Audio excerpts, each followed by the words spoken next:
The following program is a collection of stooges talking about happenings in the sports world. It is meant to be comedic informative. The opinions expressed on this show do not necessarily reflect the beliefs of their peers, their boss, or ESPN. There may be some cuss words because that's how humans in the real world talk. If you are young, please seek permission before watching any further. Hey. Why? Let's go! This show stinks, and the fact that you listen, we are very, very thankful for it. McAfee on the line with a gorgeous assist. The all-time leading tackler for the Green Bay Packers. You pig! Stop! Damn it! Be a friend, tell a friend something nice could change their life.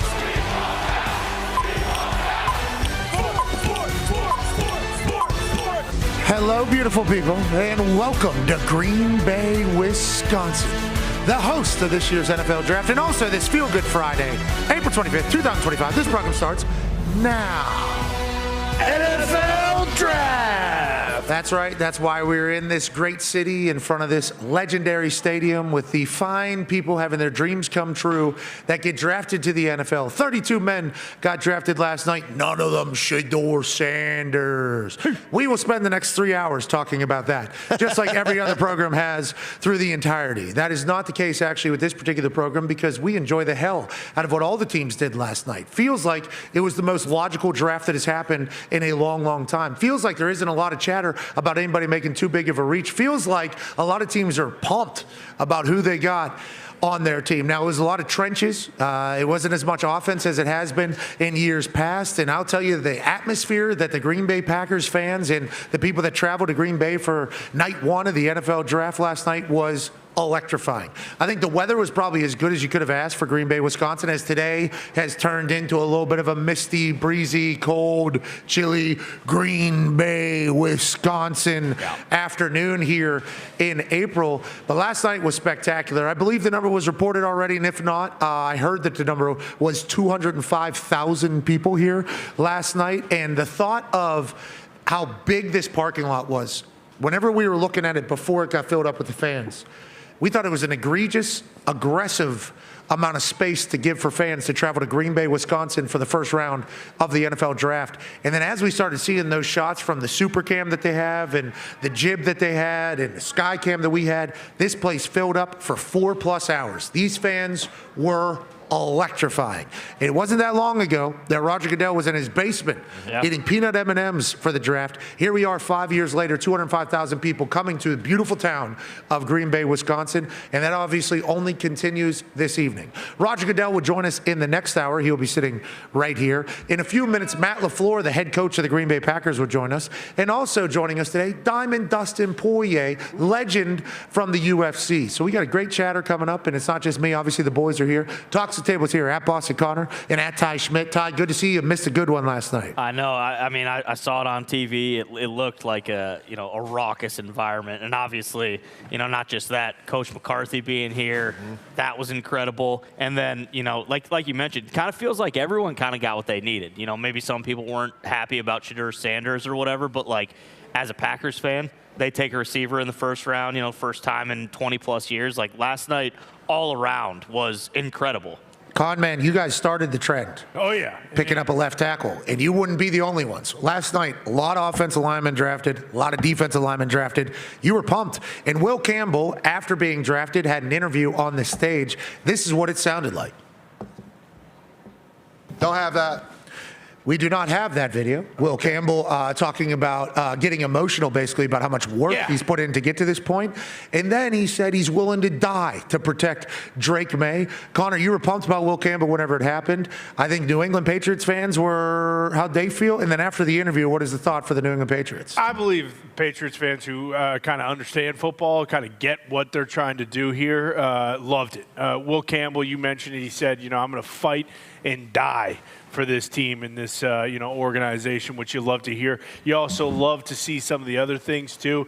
The walkout, some people were kind of nitpicking. I saw a clean dap with Maxwell Hairston. A lot of dap hugs in that situation, but Will Campbell had the full clean dap that you love. And then, yeah, of course, him being 21, Drake May being 22, and then the country boy, the gator in him, if you will. You know, a lot of people talking about his arm size. I would say it don't matter when you were born on gator. Him being a Louisiana boy, I loved. And then, of course, Mike Vrabel. Mike Vrabel came out and talked about after, hey, I put the pad on, okay? I felt this kid, and I kind of understand what he brings to the table. His punches, which is very vital, especially if you do have arms that might be considered a little undersized. I feel very confident in that. And Vrabel also said, hey, if that tape ever comes out of me versus Will Campbell, someone's getting fired. So yeah, we saw that quote make its way around last night on the internet after the pick. And I love the fact that Vrabel's like, I'm going to get hands on all these people. All right? Anybody's coming to join us that plays on the line,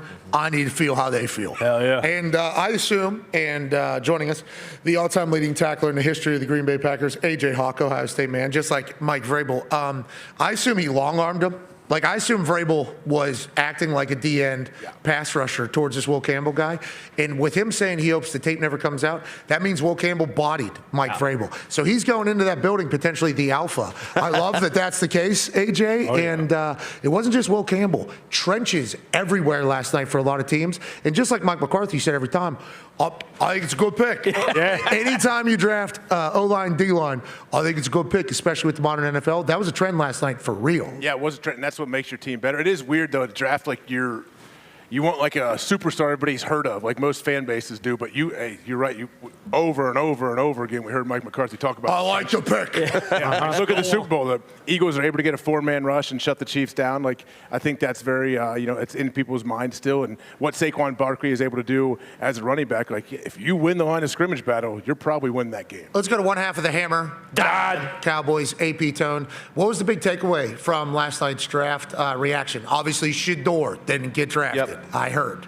And I heard Shedeur talk to his family and his friends at his draft party afterwards last night. Love the mindset. Love that he keeps going forward. Think, obviously, they're built for it. And, yeah, here he is, right here, Shedeur, talking after last night's first round ended. He was not selected. We all didn't expect this, of course, but I feel like with God, anything possible, everything possible. I don't feel like this happened, for no reason. All this is of course, fuel to the fire. And under no circumstance, we all know this shouldn't have happened. But we understand we're on the bigger and better things. Tomorrow's the day. We're going to be happy regardless. Legendary. That's right. Legendary. Way out, sign out. Love that. And obviously his fam very supportive. His friends very supportive. I appreciate that. Saying we all know this shouldn't have happened is because he thinks, obviously, he's a first-round talent. The entire NFL said he wasn't, though. So that's a little bit of an interesting take on it all. But I still believe in Shedeur. I like Shedeur. I think Shedeur is mentally tough. I think he's physically tough. I think he's able to spin it. But that seemingly was the only conversation for a lot of people. What were the other storylines of last night's draft, Tone Diggs? The other storylines that we've already kind of talked about was the big boys. 18 offensive linemen and defensive linemen / edge. 19 if you want to throw in Tyler Warren because, he can move and he can catch. But he's also, a 6th offensive lineman out there. One of the funnest facts that I saw last night, 26 players. Guess where 26 players came from? The SEC and the Big Ten. Okay, so teams were drafting big boy football.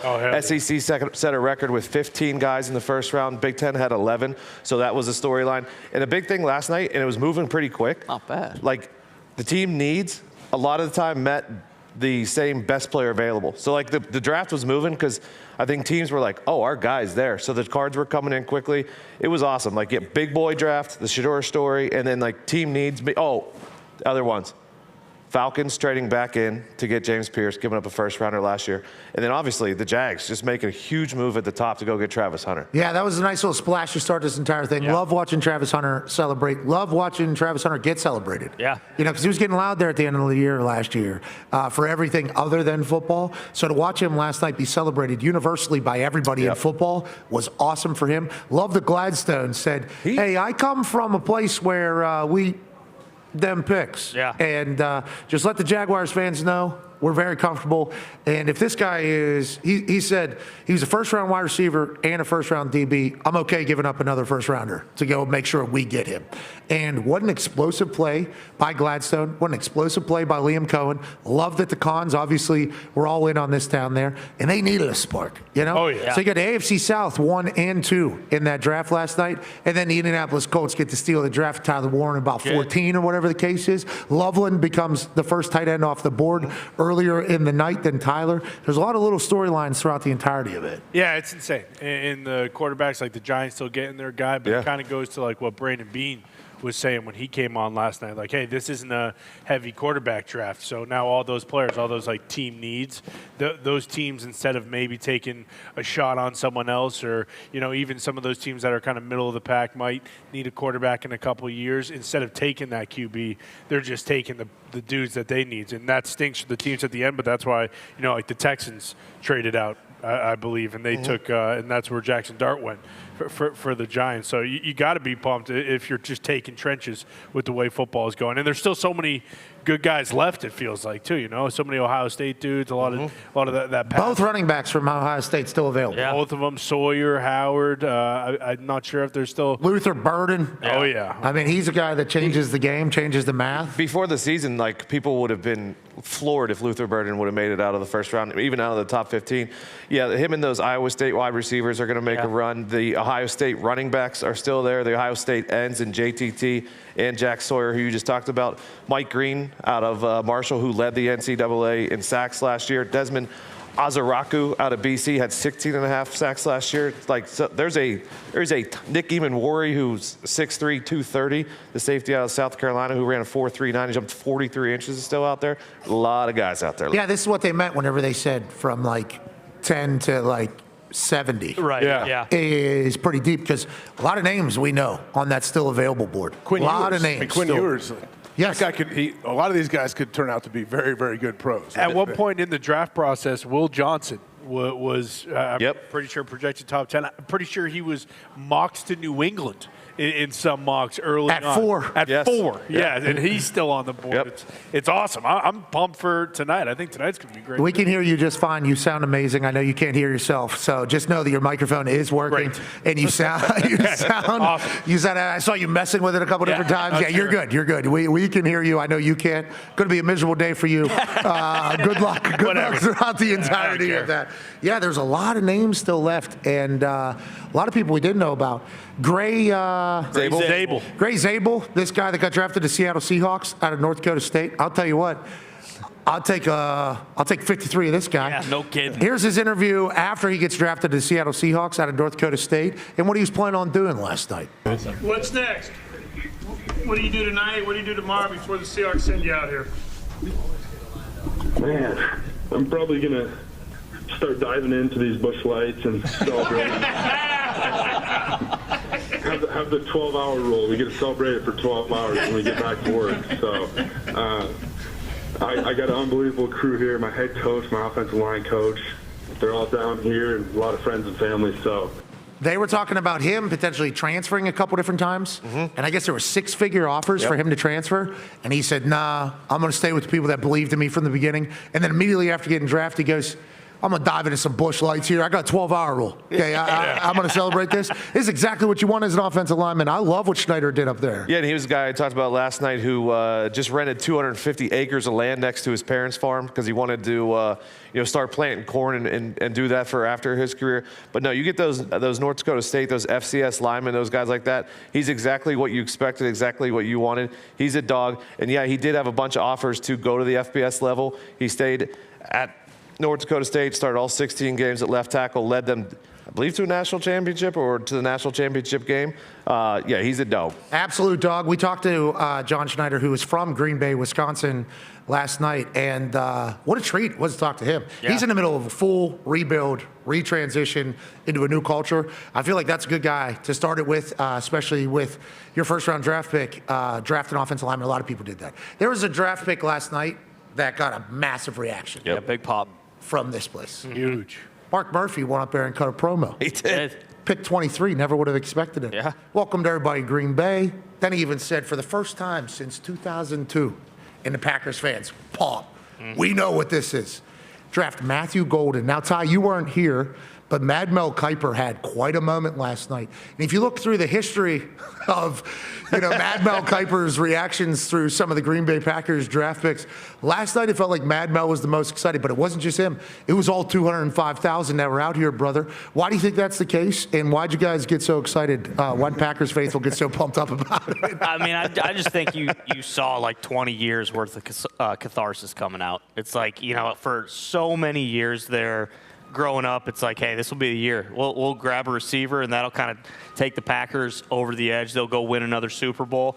And it just never happened for whatever reason, And obviously, Big Mike mentioned it last night. You get guys like Devontae and Jordy and Randall Cobb. So, like, it ended up working out. But you just, a lot of people out here were waiting for that last night. I think if the Packers would have drafted a lineman or whatever, like, there are needs elsewhere. But, like, just having it be in Green Bay and making that selection, like, nobody was going to be pissed about that. Like, the roof was going to come off this place.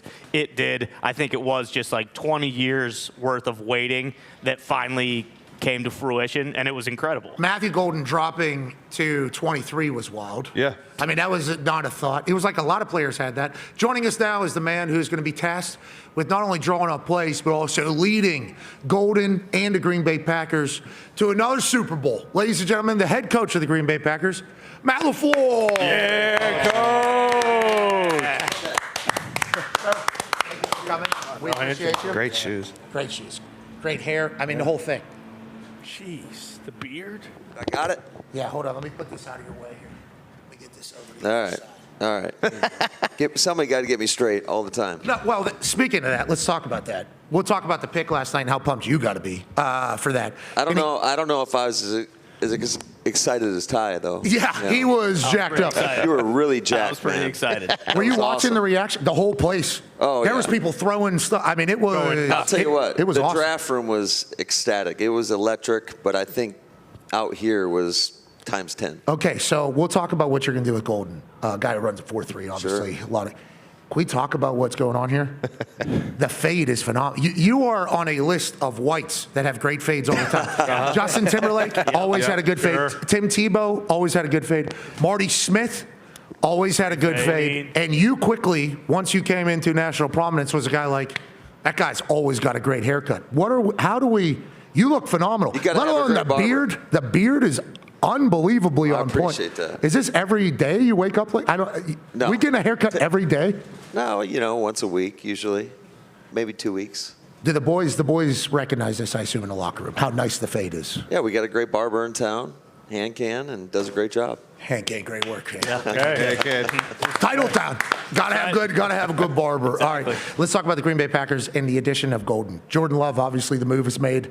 We've obviously talked about it. The whole world has talked about it. You guys deciding to move on with him. First year, beginning, trying to get some reps, then he gets very good. Then obviously settles in. What are your thoughts on Jordan Love's development, and what is Golden going to be able to do to help that offense, you think? Yeah, I think Jordan's come along nicely. I think, it started off a little rocky. I think we were all just trying to get adjusted together. Myself as a play caller and the head coach, and him just getting his feet wet. But I think he's done a nice job. I think he's really fought through a lot of adversity. That first year we were sitting at 3-6, and I was thinking, are we going to win any more games? And we went on a run and beat some pretty good teams at the end of the year. Went into Dallas and had a pretty strong performance there, and unfortunately fell short to the Niners. But yeah.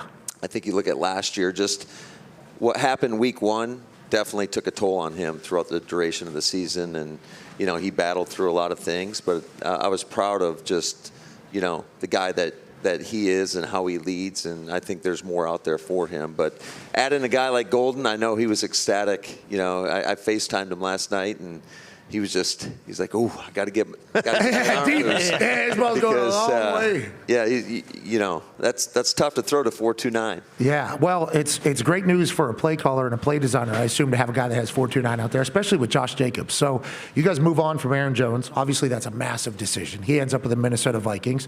You guys bring in Josh Jacobs, and you had been going with like a two-headed monster, basically. Then you guys just turn over the reins to Josh Jacobs. Why was Josh Jacobs the guy that you wanted for your offense, and what did he mean for your style of play calling? Yeah, I think Josh is exactly what you want in a running back. He is tough. He is rugged. He's got great hands out of the backfield. He's a really good pass protector.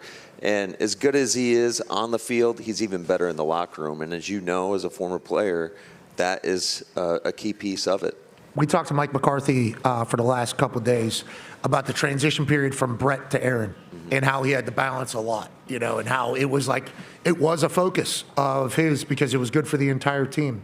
For you, having to go through the Aaron Rodgers transition to Jordan Love as a young head coach, do you think you learned anything from that process? Do you look back on that and say, you know what, I feel like I did this good? Or do you just kind of just keep it moving and not even think about what has happened in the past? No, I think you have to be conscious of all your experiences, both positive and negative. And, we had a lot of great times here with Aaron. Aaron's done so much for this organization. And so it was a tough transition, but I think, collectively as an organization, we felt like Jordan was ready for that challenge because I think people probably don't realize how tough that is. I mean, yes. You go from Brett Favre to Aaron Rodgers, and now you're up Jordan Love. There's a lot of pressure that comes with that position. Yeah, I think the foresight to draft. I mean, obviously we killed it, you guys, whatever.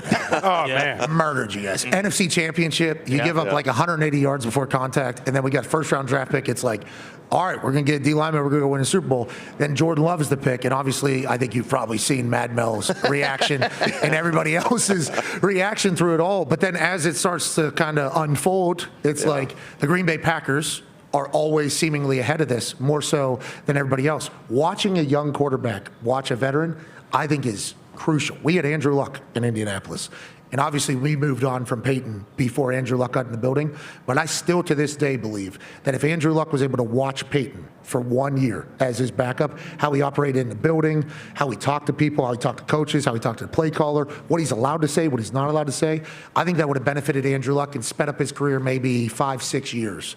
Do you think same thing happened with Jordan? And what do you see from Jordan as a leader? You talked about him growing as a leader. How is he in the building? And has he been like a vet since the day he's become a starter because of the time he had behind? Well, I mean, there was so much to learn from Aaron, and Aaron does so many things so well.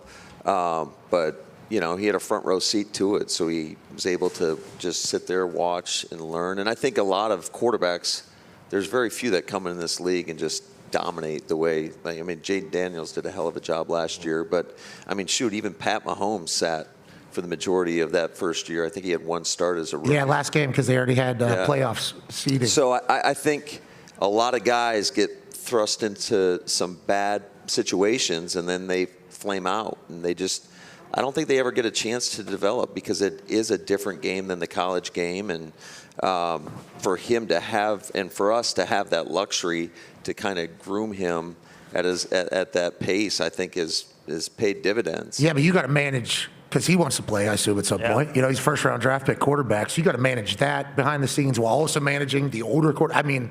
Listening to Mike McCarthy talk about it, I couldn't even imagine, legitimately, the amount of respect for that, handling that situation behind the scenes that I never even really thought about. Couldn't even imagine as a young head coach. Ty has a question for you. Yeah, Coach, I think all last year, I think you really came into your own as a play caller, and we finally saw what you want to do. We were talking all year about hey, it's time to give this guy his LaFleurs. Okay, it's a little bit overdue because I think early on you dealt with all the bullshit of hey, well, Aaron's won 2 MVPs in a row. How much is it him? How much is it the coach? You look at your winning percentage and it's unbelievable. But how do you feel as a head coach this year as opposed to when you first got the job? How much do you feel like you've matured, and how confident are you in your abilities as a head coach now compared to when you first got the job? Yeah, it was when I first got hired, it was like drinking water out of a fire hose. So Green Bay Packers too, brother. There's a lot of pressure. There's an expectation here, which is that's a beautiful thing to come here and we're going to celebrate championships, and that is the expectation. But it was a lot to take on. I think I leaned on a lot of our veteran players, early on. And when you have a guy like Aaron, that's a luxury. And it wasn't just him. We had a lot of great guys. But this transition's been interesting to go from a vet team to a younger team where you really truly have to lead.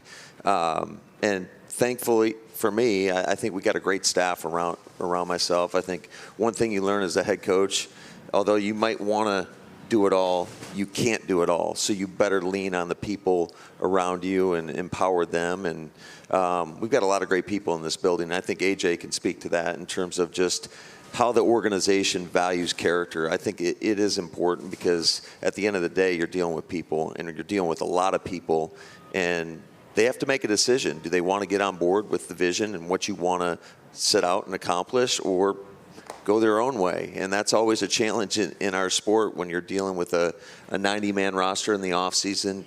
You know, obviously 53 in the regular season, but you got a practice squad. They're as equally a part of the team as anybody. And then, shoot, nowadays we got 25 coaches, so there's just a lot of humans, you know, involved in this whole process. And then you talk about our scouting department, our equipment staff, our training staff. Everybody has to be going in the same direction. It's hard to win the NFL. Yeah. It's hard to win the NFL. You have done a lot of that. Go ahead, AJ. How do you feel as a play caller now compared to, I guess, maybe say 5 years ago? I say a lot all the time on the show, like the offensive, whoever's calling the offensive plays has the ability to impact the game more than any coach on the staff, obviously, I think. But how do you feel now? Like, are you more comfortable? That's something that I think that people don't understand how difficult that might be. Some coaches just looking at their sheet and guessing, oh, 3rd and medium, here we go, boom, let's do this. Like, how do you feel now compared to earlier? I feel a lot more comfortable. I think that first year in Tennessee, I'll never forget, you know, Mike Vrabel was always in my ear telling me, hey, next play, next play, next play. But that was a good thing because you got to stay one step ahead. Otherwise, you're going to get caught in some bad spots and make some bad calls. And I think you can't waste plays in this league. Every play is so valuable, so critical. And if you make one bad play call, you're setting your team back. And there's very few possessions, so you got to maximize each and every opportunity. I like watching you get emotional on the sideline. Mm-hmm. You think you're the best crowd fire-upper? I kind of stopped doing that. Ty hated it. Ty got so mad. Ty got so mad. Well, I stopped doing it. So. Well, why are they not welcome? And now I love it. You're welcome, Ty. You know why Ty hated it? Just for you. Do you know why Ty hated it? Ty hated it because Ty was basically like, this guy doesn't think we're already loud, but it's Green Bay Packers fans. Well, I think there's another level. So we have getting better. We're talking about expectations here. We have high expectations. So I think there's more in the tank, Ty. I respect that you're going to hold me accountable just like I'm going to hold you. I thought about that. Connor has a question for you. Go. Yeah, Coach, you just brought up Mike Vrabel, and I'm a Patriots fan. I'm pretty hyped up about the entire thing. Tell. If you couldn't tell, I'm just realizing now I got the hat in the absolute NFL draft mark. But what should Patriots fans expect from Mike Vrabel? Because there is this narrative out there, Mike Vrabel, people kind of hype him up, and it's a lot more hype than it is reality because of his overall record and all that bullshit that people kind of go into. But what can, Patriots and New England fans expect from Mike Vrabel, the coach? Because obviously we know Mike Vrabel, the player, guys catching, touchdowns in the Super Bowl. Yeah. I mean, that's not the only thing he did, right? Oh, yeah, he did a lot. Primarily a cigarette player, smoker. Beer drinker. Tobacco. That shocked me when I first met Mike. Darts. Ripping heaters down Broadway. So that is the truth. He was doing that when he was playing. AJ used to tell stories. Now, that is impressive. Yeah, that's old school. Way old school. Amen. They used to tell stories about him in Ohio State. I guess he would literally be smoking on the field while they're warming up, and then he would be winning the gassers. Dominate everybody in gassers every day. He's talking to all of us, telling us how we're soft. Yeah. I will say this. You can expect every time you play a Mike Vrabel team, they're going to be tough as shit. Yeah. So there's no doubt about that. I think he does a great job of holding everybody accountable. He's going to expect the most out of the guys that are getting paid the most. That's just the way it works, and he'll keep people on the edge of their seat for sure. Love it. Go ahead, Tom. Yeah, Coach. I don't know if you've looked at any of the quarterbacks in the draft at all, or why you would, but one of the things like Cam Ward, everything was great except for. People were saying it as a negative. He's got a little bit of gunslinger in him. Jordan Love, I feel like, is the same way. He's got a little bit of old school gunslinger in there. Do you think that is a positive or a negative? Would you rather like them make throws that they think they can make and be like, hey, maybe don't do that? Or would you rather have a guy who is going to hit 1, 2, 3, go here, go there? Or do you think the gunslinger thing is a positive? I think it can be a positive. I think you got to harness it. Yeah. And I always tell Jordan, because Jordan wants to throw it down the field, which I appreciate. And I said, you got to earn the right to throw it down the field. So you got to make the easy ones and take the ones that are there. But It's crazy how this league has evolved, and you're seeing a lot more soft shell, 2 safety defenses. That's why we leaned a little bit more with the running game and try to stay ahead of the sticks and be in those favorable situations. But I kind of like that mentality because I'm not coaching that. Correct. And so there's going to be plays made that we're not necessarily coaching. It's just you got to try to be calculated with those risks. I think Cam Ward has what it takes to be a real quarterback in this league. I mean, he's a natural thrower. I think he's fearless in the pocket. He can make the off-schedule plays, and so it'll be interesting to see how he performs. Yeah. Let's talk about everybody seemingly took the trenches last night, which is why Golden, I think, got to you guys. There was a run on tackles. There's a run on defensive linemen. You see what the Philadelphia Eagles said. You talked about the 2 shell there. Do you feel like it's coming back as a play caller to a more run-heavy league? Like the Eagles, I think, ran it 200 more times than they threw the ball last year. First time that type of separation has happened in a long time in the NFL. Do you feel like because of the 2 shell is the reason why this is happening, or do you think it's because the player type that is coming into the league? Well, I think it's all of the above. There's so many variables, as you know, that go into this game, and I think when you look at how they're built, they got one of the best offensive lines in the league, and then wouldn't you want to hand the ball off to Saquon Barkley as well? Yeah. He's pretty dynamic when you give him the ball. So, I think it's all those variables come into play. Let's talk about the NFC North. Wow. What a division all of a sudden. Vikings, Lions playing for the number 1 seed in the NFC. The second loser of that game goes to the 5 seed. Almost changed the rule. I think almost changed the rule on the playoff seeding because of it. With everything that's happening in the NFC North, what does that do for you, Daly? And how do you feel about that? Because Ty, he refused to admit that the NFC North was anybody other than the Packers until like last year, maybe. Still won't. Lions are a real deal up there, brother. Okay, let's see them do it for more than 3 years. Chicago Bears are a real deal all of a sudden. Yeah, every year the Chicago Bears are the real deal. Oh, don't you talking about Kevin O'Connell? Kevin O'Connell, he could throw with the pastronaut if he has to. I'm not worried about the Vikings. That's how he thinks. Now, in the building, though, division's the most important thing? You absolutely. That's where it starts. That's the starting point because that guarantees you a home playoff game, and we all know how hard it is to come into, especially here in January, and win football games. So, we got a great division. You can't discredit what the teams have done, and I think Chicago's done a nice job of adding to their roster, and you get a good football coach, as he said himself, in Ben Johnson. Whoa! So,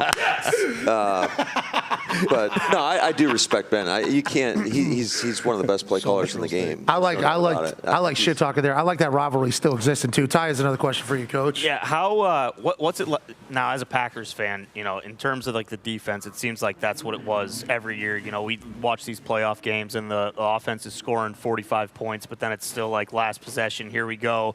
Somehow, the defense is out there and they need to stop to win the game. But what Jeff Hafley did last year, like it seems like the Packers all of a sudden now have one of the best defenses in the NFL to go along with the offense. How much does that make you sleep easier at night knowing like, hey, I think we got the guy calling the defense for one, and then some of the young guys that you brought in last year, some of the young guys who are starting to kind of, make a name for themselves, like what does that do for the team whose identity for the longest time has been, hey, this is like, we have a Hall of Fame quarterback and the offense is going to be what wins us football games? It definitely makes me sleep easier, but you can never get complacent in that mindset. I think that the one thing I love about Half is he came and went in with a certain vision, a certain style, and we totally morphed and evolved.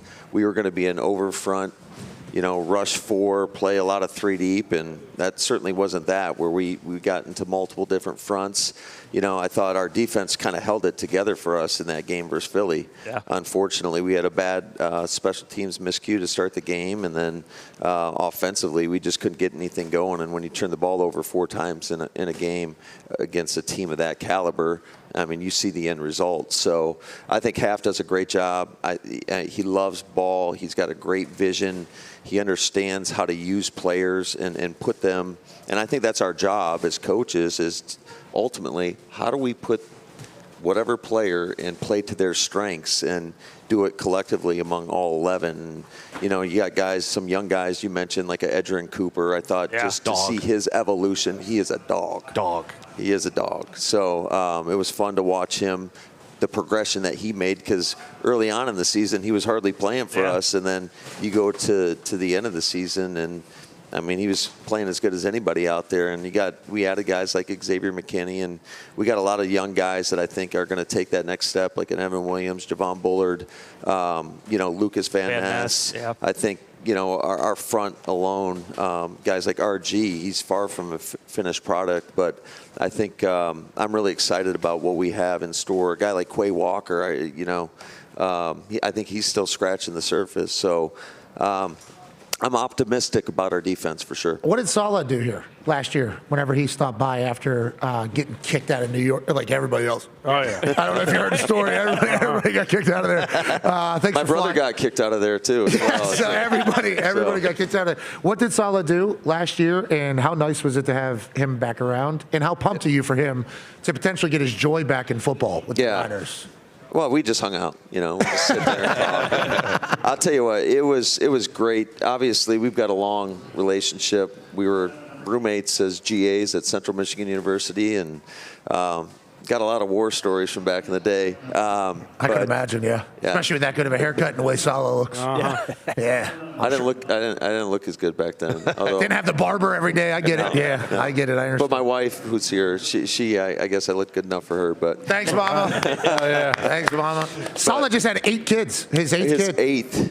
Yeah. That's wild. And then he goes with Junior at number 8. I guess he ran out of names. So that's a wild one. But just to have him around, I mean, he had great insight, just sitting in that seat can be lonely at times, but he had great insight, and we implemented a lot of things that he would do in New York. And I thought it made a difference for our team, just showing the progression. I think it's so important to show these players the importance of everything we do, from taking a walkthrough rep and how it transfers to individual, and how it goes from individual to team, and then ultimately how it shows up in the game. And we did a lot of that stuff, and just trying to build our players up, especially, we've had some young players 2 years in a row, the youngest team in the league. So I think we're constantly trying to show them the importance of everything they do, because it's not like we're in there a long time. I try to be efficient with our schedule and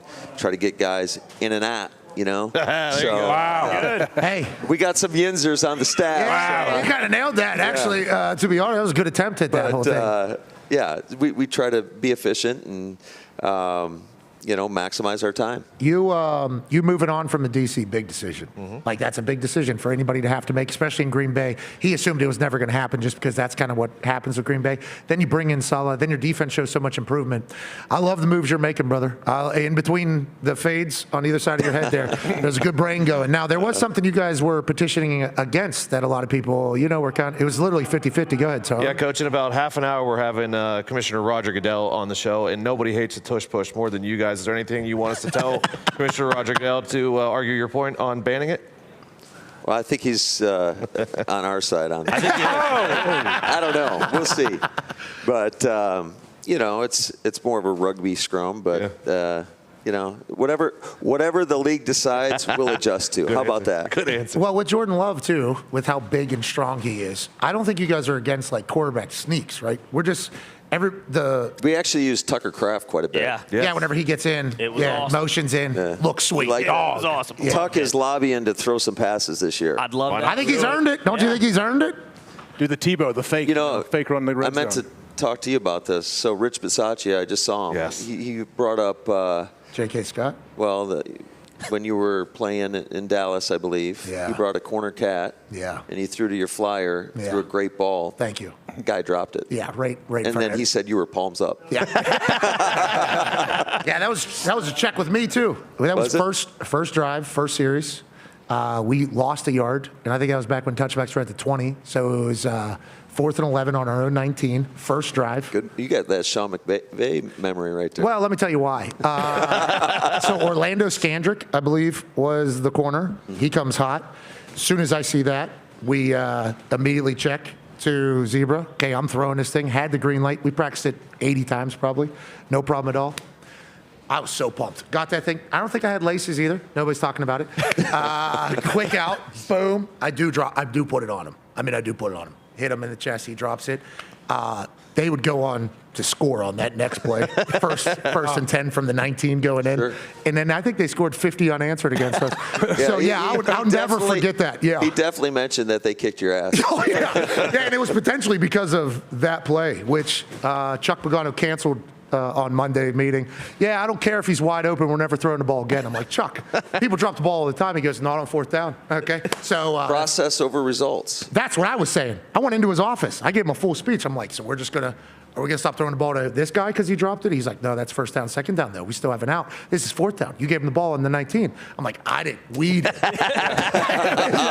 It was a team thing. But, yeah, that was Bisaccia's a dog. What a great addition to your staff. Yeah, he is old school, and I love it. And the kick returners, though. You guys started having returns for like the first time, long time, whenever Bisaccia got there, right? Field position really became like an asset for He does a great job. He's old school. He coaches them hard, but he loves them up at the same time. So I think everybody respects him. AJ has a question for you. What's it like? Do you have like a message to the team every offseason? Now with offseason programs just started, do you have a thing that you think up over the winter, like, oh, this is how I'm going to get my point across to these guys? I know coaches are always trying to find creative ways to get guys engaged and I guess to buy into whatever the vision is. Some years. I just think every year is a little bit different. Yeah, how do you make it not corny and cheesy? He likes to start with a slogan on it. That's exactly tough. Why. Yeah, we're super anti-motivational speeches here. If I feel like it's corny, we're not doing it. And I'm sure I am corny. You have to a be lot as of a coach. Yeah, I know, right? do. Yeah, so I got to give the guys something to, joke around and create some bonding in the locker room. Yeah. Coach really selling that shit today. That can really bring a team together. That can bring a team together to talk about how the garbage a coach might be spewing to you. I'm not saying garbage, but every once in a while, a coach comes up with something, a T-shirt that says something. Yeah, but you're talking to adults. You just talked about having the youngest team in the NFL the last 2 years. Yeah. Like, obviously, you have to give guidance. You have to do the coach speak and everything like that. But it's also grown-ass men, too. Like, it's a tough – the room is a tough room to have to speak to. How do you pull inspiration from what you're going to say?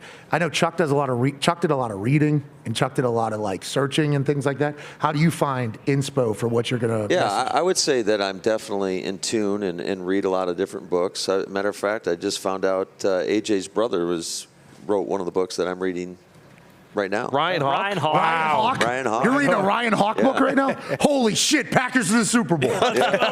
No questions asked. Yeah, there was a part about him in there, and I'm like, oh my gosh, I should have put 2 and 2 together. I can't believe I didn't.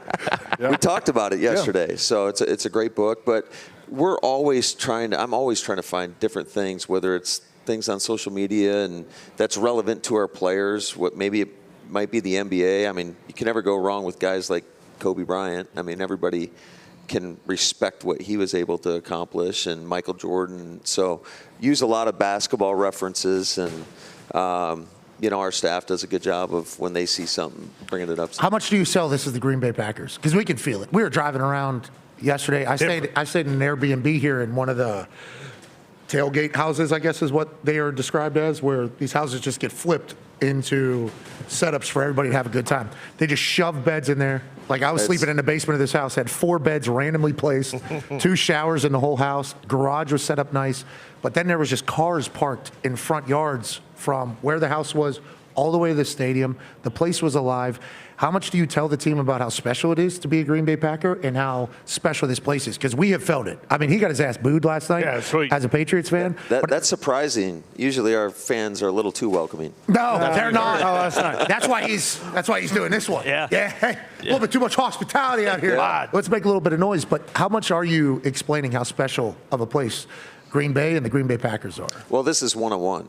I mean, I've been, I think, 5 other organizations, and there's nothing like this place. And I think it starts just with our structure, not having an owner or having thousands. I was going to say. Total respect. Thousands of owners. Yes, how was By right the way, emails? Ty, Yep. I'm an owner too, so touche. Sometimes I boo myself. But I'm writing an email as owner now. Coach, what the hell's going? That's awesome. The hell were you thinking out there?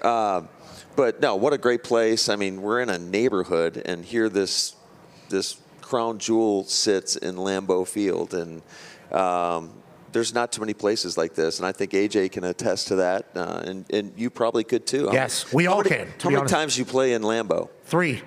You remember it. Yeah, one was preseason, two were actual. We took an opening kickoff back to the house one time in here. Preseason, we lost, I think, by 75 points.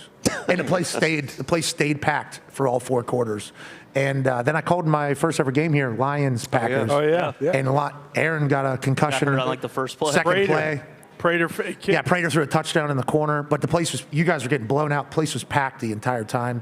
And then the way it's described is like, obviously everybody here is a Packers fan, but Packers fans just fly in for the week, and it's like set up perfect. This whole Lambeau, Titletown, bars, restaurants, it's like, it's a football movie. It feels like we're in a football movie whenever you're here. Well, I coached at Notre Dame for 1 year, and it's the closest feeling I have to anything in college in a place like Notre Dame. Ty has the last question for you here, Coach. You mentioned, the team being the youngest team in the NFL for 2 years in a row, and I think a lot of fans were saying, like, okay, like a veteran receiver, anytime like a guy like Cooper Kupp becomes available, fans go crazy, and it's like, oh, hey, they bring him in, he can bring the receiver room along.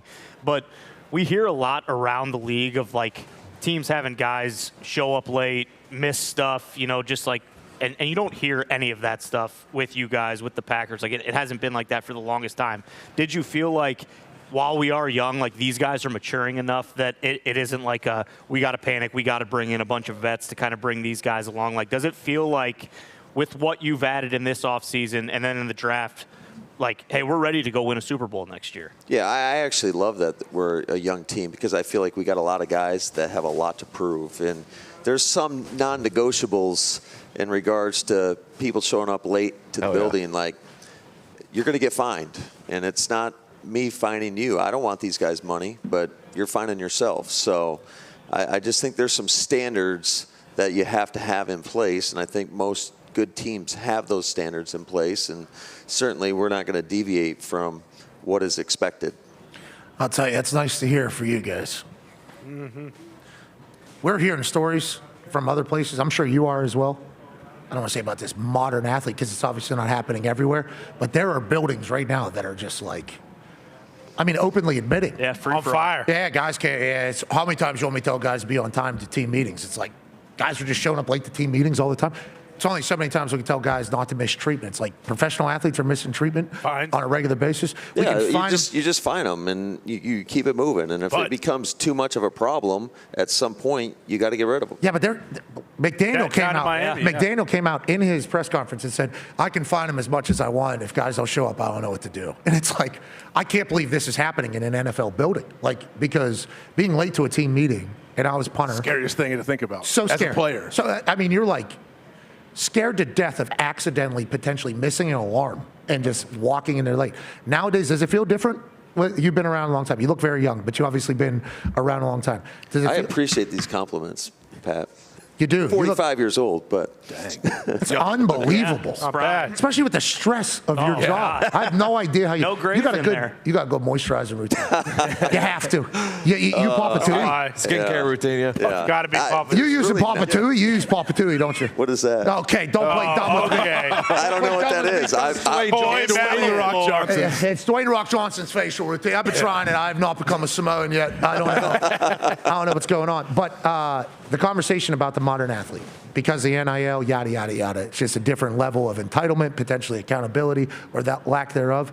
Have you experienced that? Obviously not with the guys that you have here. Well, I will say that, and I talked about character earlier, our organization, Goody, does a great job. Him and his staff do an unbelievable job of getting guys that are in our building that have high football character, where it's important to them. And I think in order to get the most out of anybody, it's got to be a priority to them. They got to love the game. They got to have a good head on their shoulders, and that is a priority for us. So I don't feel like we get as many problems here. And plus, look around. There's outside of this place, not a whole lot to do. Not a lot going on. I ate a 15-year aged cheese last night. Felt like that was a big celebration. Olive Garden was good. Yeah, OG's was packed out. Bucky's, is that place called? What was it called? By your guys' Comfort Inn, barbecue and pizza. Bucky's is the gas station. Porter John's. Yeah, something like that. Don't get me wrong. There's a lot of great establishments, but we don't have a lot of clubs and. Well, we've heard about the Oval Office, Coach. Yeah, you don't know about I don't know about that. AJ lived there. And I said last question, like 4 questions. Have you ever been there? I actually have not. I've mentioned it many times. But one of my 2 brothers has been there. Yeah, maybe the author. Yeah, maybe might have had some inspo in that book from the Oval Office. I said last question like 4 questions ago, but Connor has a question for you. Yeah, you said Green Bay has everything, and I would agree. But one thing we learned last year is that they don't have long enough runways to travel to long distances. That's when real. you guys were going down to Brazil, allegedly that was a thing, and that was obviously the first game of the year. And now, coming up, I assume you don't know. I assume it gets announced soon. Steelers, Packers in Ireland. We go to Ireland, Coach? Most likely. I saw you talking to Big Cat PFT. I don't believe so, but who knows? I think everybody's waiting on what Aaron's going to do. Okay, so they're going. I saw you talking to Big Cat and PFT about that. And PFT's like, you're still waiting around on Aaron's decision because if Aaron goes to Pittsburgh, you would assume. Yes. Pittsburgh, Green Bay. Okay. And that was kind of the assumption, I think, is what's being chatted about. I don't know if that's what Goodell thinks. I'm not privy to those conversations, nor do I want to be involved, to be honest. So did Aaron ask you if he should go to Pittsburgh? Or what? No, he did not. Okay. I did not know. Okay, Coach, we appreciate the hell out of you stopping by. Yep, I think Green Bay did a great job last night. I don't know tonight. We need the fans to come out. People are going to. We need to double down on last night. It's going to clear up all the bad stuff. It is going to clear up, but we need the fans because that atmosphere was electric. I thought Mark Murphy did an unbelievable job. Great announcing. speech. He did. Yeah, if He they did show a up great tonight. job. So I think we're really proud of the product that we can put on here, and the NFL should be proud as well. Absolutely. If they fill this place up here tonight, with the way this shit Even weather half. is right now. Yeah, if it is. What else are you going to do, man? Well, that's just the get thing. a couple beers and come out and enjoy the cheese draft. curds, couple It's cheese going to look curds. like a game. There's going to be so many hunting jackets out here tonight. If Yeah, they you're right. show up, A lot of there's camo. really Yeah, a lot of nothing camo. to do in this town. No. I'm just Not nothing to do. It's I gotta passion. throw It's that out. football. You can't play pool somewhere and watch it. I don't know. That's just what I'm. It is a misty, cold, It's breezy miserable out there. day. It's going to get better. Get used to it, man. You've got to layer up. How have you not gained 75 pounds with the food out here? Legit. Yeah. A lot of discipline. That's what I can tell by the haircut. And the eyebrows. Goody also has good hair. Oh, yeah. Remember, he popped up first time we seen him. We're like, damn, did not know Goody had it like that. We've been burying him for 2 years. He's a good guy.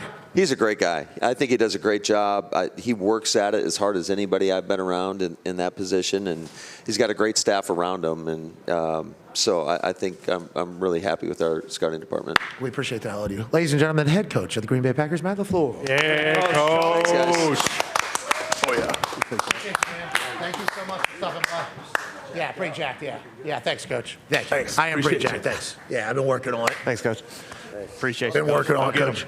We'll try some. All right, coach. Yeah, Look. Coach, I don't know if you saw Sorry that. about it. Coach, I don't know if you saw that. I don't know if you horseshoe saw that tricep. back. Yeah. Not just the front, Coach. Thanks. Appreciate you, man. Thanks, family. See you, family. Yeah. See you, family. Thank you for coming by. Family. Family. I saw AJ's boys size up LaFleur's boys. No offense to LaFleur, I'm picking the Hawk kid every single time. I'll tell you what, he needs to work on his ball security, though, AJ. He does. This Yeah, Hendrick. it does. Oh, man. Yeah, How no, old's he? How old's he? He's 12 years old getting the ball. Yeah, slapped out of his hand every time. Multiple times. We got 2 footballs. We got a Vortex football here. We've been throwing around. You should be like in the program. No, Yeah, I was going to say Tim Friday Night McGraw. Lights. Tape the ball to his hands and just punch it out. Or tape him to a We fence. might do that next. Yeah, That's what Tim McAfee did. Tim McAfee taped me to a fence. For how long? couple days. I think. What did you throw rocks at you? What do you No, mean? so when I was a boy playing soccer, I guess, I don't remember this obviously, but I'm maybe 8 years old, 9 years old, I forget the exact age. Some kid hit me with a feint, like a fake kick, and I did a full, I was probably playing up like 4 years too, if I had to guess. And I did like a, one of those. Well, that's not happening again. So Tim McAfee asked me, what's the worst that can happen? And I'm like, ball's going to hurt. Yeah, break my nose. Take me to a fence. Threw some soccer balls at me. Oh, nice. Yeah, it was a pretty good day. Did it keep you from flinching again? Legitimately? Yeah. Yeah. I think so. I was, at that moment going forward, I was born in the dark. Yeah. You know, I get it. I was absolutely ready for it. Pittsburgh dad. So exactly. So I'd like to let you know, if you want me to tape that kid up, throw some footballs at him and make sure he's got it. I will certainly do that as a sign of passing on the baton here. There we go. But he's got size 20 shoes. That kid might be 7 foot tall. How old is he again? 12? He's 12, but he's he's 6th grade, so he's like all legs and feet. He's like a giraffe growing into his body right now. Yeah, but we need to understand what's coming. Yeah. He is going to be I've heard he's got a good, right? Oh, yeah. Football, basketball, All he lacrosse, wants to do is play catch. He loves the ball. Needs to hold on to it. Needs though. to hold on to the ball. I mean, four-finger. Yep. Yeah. Right as soon as I saw told him when a couple of times he was throwing the ball in the air to himself, catching it, and people were knocking it out and then saying, "I got it." I said, "You can kick them in the balls next time." Bingo. When I'm just throwing the ball in the air, that's not a ball. No, it's when you're holding ball. Yeah. When you're walking around. Yep. Who did that? Who did that? I don't know. A couple people did. I think. Who? Not ball guys. No, I'm not sure who I did did it. it. Big Mike. Big Mike, not Big Mike. No. Graham Harrell. Yeah, he's a joke. Graham Harrell would. Probably Brewster. Nah, I don't know. But you're right. Ball security is I hope it's held in high regards on the Hawkeyes. Absolutely, always is. No question. It's been great to hang out with you, buddy. Last night he's passed out on the couch as we're having a wrap up. Yeah. AJ wakes him up. He's still half asleep. AJ's like, "We gotta leave." He's like, turns into a zombie. He said, "I'm not going anywhere." Yeah. And I was like, "This kid's awesome." I was like, "Buddy, you can stay here if you want, I guess." And AJ's like, "Get your ass up." He literally did. Yeah, you've been awesome, Hendricks. Yeah. Your ball security needs to be better, though. That's No doubt about it. For sure. Coach Mike McCarthy was awesome last night. Yes, he was. Draft was awesome last night. Roger Goodell will be in the next hour. It's going to be great. We have a couple minutes here. We need to talk about what happened in basketball last night. Oklahoma City was down 29 at halftime and ended up coming back and win. Biggest comeback in playoff history. There's a lot of NBA stuff that was like majestic last night. Nuggets got their asses beat. I mean, what happened in the NBA last night in the playoffs? Yeah, Thunder 3-0 lead now. I guess Ja Morant took a nifty fall, hurt his hip. He went out, and then the Thunder kind of came roaring back. Tough one for the Grizzlies. Ja Morant's hurt. It's kind of all she wrote. There it is.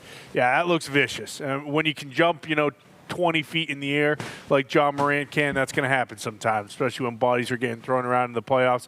But that was a tough go for the Grizzlies. Thunder 3-0. That you can kind of put a bow on that series. That one's about done. You mentioned it, the Clippers, Kawhi Leonard, they are really kind of hitting their stride. They take a 2-1 lead. Jokic, I believe he had 23, 13, and 13, another triple-double. Unbelievable still. But the Clippers are kind of spreading the ball around, too. I think they had 4 guys with 20 points, 3 guys with 20, 1 with 19 with Zubac.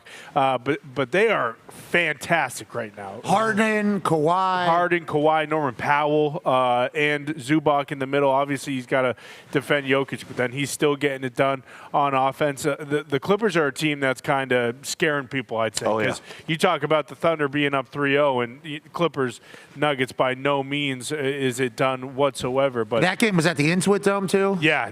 That is the wall. That is a advantage. Yes. I think as they continue to go. I was watching highlights, and I've obviously been in that building. Built for noise. Yeah, debuted the playoff wall last night, which this is their first playoff game, I believe, in this arena. And you just like that environment. If a team like Oklahoma City were to come in, they're a young team. This would be a much different environment than what they're dealing with in Memphis. And then also look around the Clippers. They got a ton of experience. Like the Thunder, they're kind of the inexperienced young team, next one up. But if they were to play the Clippers in the next round, which if the Clippers get it done, that's who the matchup would be. It's like, hey, they got Kawhi Leonard, who's been there. They got James Harden, who's played in the conference finals. Like the Thunder don't have that experience, and we've seen that in previous years be a massive thing going down the stretch, especially with kind of those younger teams. The Celtics had to deal with it. They couldn't get it done until they got to the finals. But the NBA playoffs are absolutely rolling right now. It's I love that the NBA is happening. The NHL also happening. We'll cover that in the next hour, and then we'll have Commissioner Roger Goodell joining us live here in person. We are so incredibly thankful that we get to do this for a living. Shout out to Green Bay for being a great host. It is chilly, but round 2's tonight. We'll see you on the other side. Take 3. Goodbye. All roads leading to Eugene, and I can't help but say, hey, hey,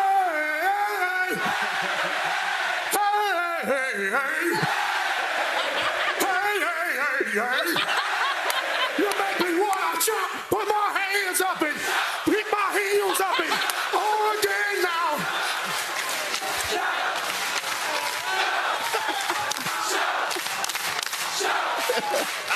A little bit softer now, a little bit softer now, a little bit softer now, a little bit softer now, a little bit softer now, a little bit softer now, a little bit louder now, a little bit louder now, a little bit louder now, a little bit louder now, a little bit louder now, a little bit louder now, a little bit louder.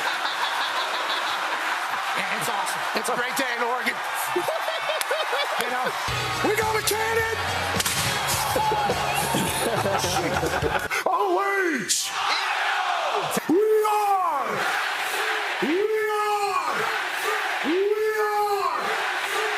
Thank you.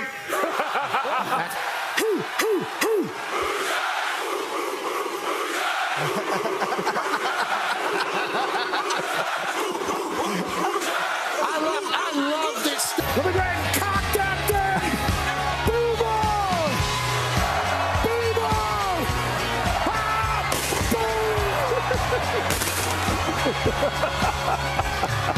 Hell yeah, Roughnecks. We got engineers, we got doctors, we got economists. We got real tests that have real implications happening. And all of these sons of said, give me college game day. Instead of studying, I had some questions about coming out here to Berkeley, but after experiencing it, it is very evident that this is one of the best cities in this here United States of America.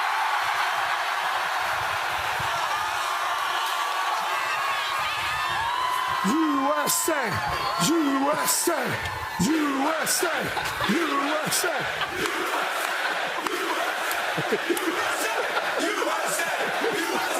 And this represents everything that is great with this country, with our sport. It doesn't matter which way you view the world. It doesn't matter which part of the country you're from. College football runs through our soul. And that is what a celebration today is all about. I am thankful to be here amongst these nerds and future geniuses and future people that are going to run this place. It's an honor to be in Berkeley. It's foggy. I think there's The following program is a collection of stooges talking about happenings in the sports world. It is meant to be comedic informative. The opinions expressed on this show do not necessarily reflect the beliefs of their peers, their boss, or ESPN. There may be some cuss words because that's how humans in the real world talk. If you are young, please seek permission before watching any further. Hey, Why? let's go! This show stinks, and the fact that you listen, we are very, very thankful for it. McAfee on the line with a gorgeous assist. The all-time leading tackler for the Green Bay Packers. You pig! Damn it! Be a friend, tell a friend something nice could change their life.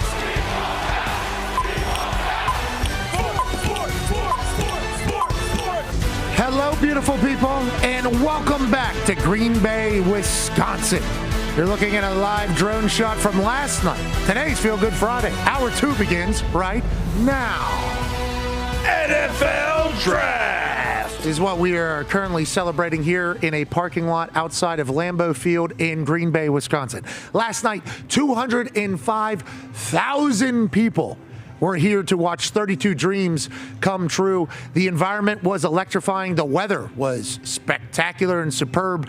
And I believe that most teams, if not all teams, made the right selections last night. Now, there are certainly some great players still available for round 2, which will kick off tonight. They've already started turning on the music here, hoping the fans will start to file in like they did yesterday, 11 hours before the draft kicked off. The weather is much different today than it was yesterday. We'll be excited to see what the turnout is here tonight to celebrate more dreams coming true, more NFL franchises getting better, and more football conversation and chatter. We'll continue that this hour with Roger Goodell joining us in a matter of about 10 minutes or so. The Talks and Tables here at Boston Connor and at Ty Schmidt. Conman, wonderful time out here. Weather a little different, and that plexiglass might fall on your head. Yeah, that'll be okay. I'm expecting a hefty check from ESPN or whatever company put this together if that does happen. But no, it is a little different today. I still think the people of Green Bay are going to show up. You know, after yesterday and seeing how many people made the trip, because I assume it's not just Green Bay people. You know, you saw a lot of jerseys out there last night. But, yeah, it's such a great environment. And we mentioned how many more picks there are and dudes still left on the board. It's going to be a great second and third round. Ty Schmidt, good appearance by Mad Mel Kiper last night. How do you feel maybe getting a haircut? Yeah, I cannot wait to get a haircut. Have been growing this out since like December, so it's time. 4 months at this point. I mean, I can't get the hairspray out of my hair. Used quite a bit last night. I'm ready for it to go. I mean, obviously, I love doing it. The hair, as we as we get into these late months here, especially, because it's not just that. You go places, you look in the mirror, it's like, oh, I look like an asshole, and I kind of just got to eat it. Well, only got so many hats you can wear. Love that you're a method actor. It got to be. What are we doing this for? It's once a year. Let's go to one half of the hammer. Dad. Cowboys, AP Tone. I'll tell you what, you and Shriggs last night in the draft cave absolutely crushed it. The addition of Shriggs on our show was outrageous. And I said this at the beginning of the show. I saw some rats say it on the internet. The fact that Shriggs was available for our particular program and not on any other show was wild, a travesty, but we were certainly thankful for it. You and he killed it down in the draft cave. Thank you, I appreciate it. It was awesome, being next to Shriggs and how happy he would get when one of his mock draft picks were right to where he thought it would be was awesome. And then you watch Shriggs, he started in a three-piece suit, okay? Then the jacket came off, vest came unbuttoned, shirt came untucked. Leg was up underneath the other leg. By the end of the night, it was awesome. He was texting guys all night long, GMs, whatever in the league. He knew when those trades were coming, and he would whisper it to me or whatever, and I was like he was so dialed in. He knows every GM, every single pick we had. He had a story about a GM or coach that he talked to a few days before about the player. Shriggs was awesome. I enjoyed the hell out of last night's Draft Spectacular. It was 4 hours plus still, which it didn't feel like it. No, it did not. The crowd kept it alive with the sing-alongs and their energy. And I think the picks, I don't think any of us knew what was going to happen. And we didn't tip any picks, AJ, which we're not going to get enough credit for, but I'm certainly going to tell Roger Goodell that we didn't do. But also, it felt like the internet wasn't doing it as much last night as well. Almost I think it made the draft better, to be honest. Yeah, it did. I guess I didn't know what to expect coming into this draft. I didn't expect the in-person environment to be as electric and amazing as it was. Whoever's, the pacing of the draft felt like they kept it moving. The music that was in here, there's a science behind keeping everyone engaged and keeping everything going on track. It was really impressive. Yeah, I enjoy it, and I think you mentioned it earlier, Tone. Felt like they were making picks quicker. Yes. It was, and 4 hours is still a long show. For sure. But it did feel like we weren't waiting the entire clock for everybody. It felt like it was properly timed. I wonder if the NFL understood, okay, we can maybe get ahead of the tipping of the picks if we actually just do this whenever the picks are kind of made, as opposed to trying to drag it out. I think last night was an enjoyable experience for the people that were here. 205,000 people standing in a parking lot. Yeah. Okay, watching dreams come true. If I was to just rate, I think people had a blast last night. I think last night was a great party. I think it was a great spectacle. I think it was a great show.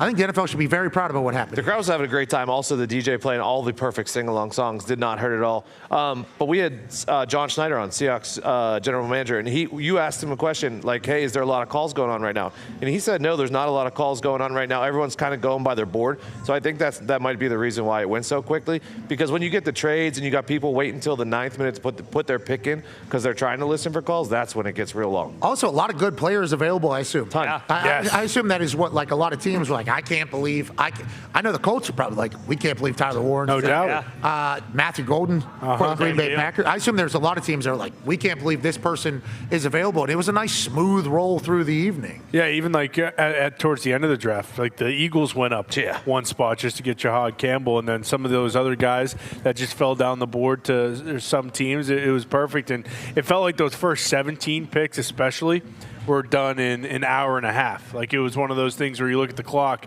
we're on, I think, Seattle or even Cincinnati, and we were an hour and a half in, and then maybe that second half lasted a little longer because some of those teams were trying to trade out towards the end there, especially, the Texans. But even those trades seem to kind of go by pretty fast, and everyone is happy.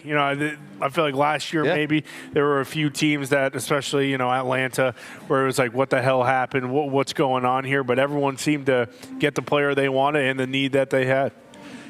Without further ado, ladies and gentlemen, the man who announced all 32 picks last night rode a bike. Yeah. And is also, I think, the man that is potentially we can make this a great show, which is exactly what it was. The commissioner of the NFL, ladies and gentlemen, Roger Goodell. Yeah, Raj. Oh, okay, I appreciate you bringing some warm food. Look at that. Thank you so much. Hey, we got something for you. Oh, yeah. You look a little thin right now. I don't know if you're still doing this. He's in good shape. What's up, Commish? Commish, you're... Good to see you. Yeah, you look jacked. Yeah, holy hell. Yeah, these are for you. Thank you. Yeah, forever. Have them. I don't want to put you immediately on the spot here, but here, I'll put this wire behind you. Yeah, right shoulder. Yeah. Wrapping around. There you go. Not your first rodeo. Yeah, professional. There you go. There we go.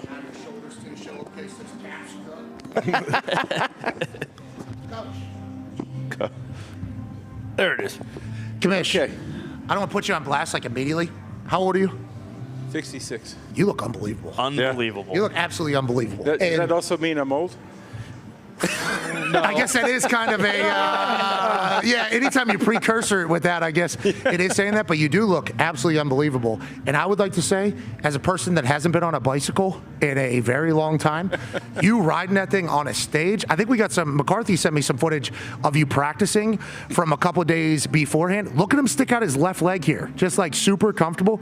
Ooh. Veteran move. Ooh. Have you been training for this? And also, at what point did you realize that because of the Green Bay Packers training camp tradition of riding a bicycle with kids, it would be a good move to do that? And the start of the draft feels like it is always something that is very well orchestrated and put together. How long are you piecing that together, and how comfortable were you on that bike?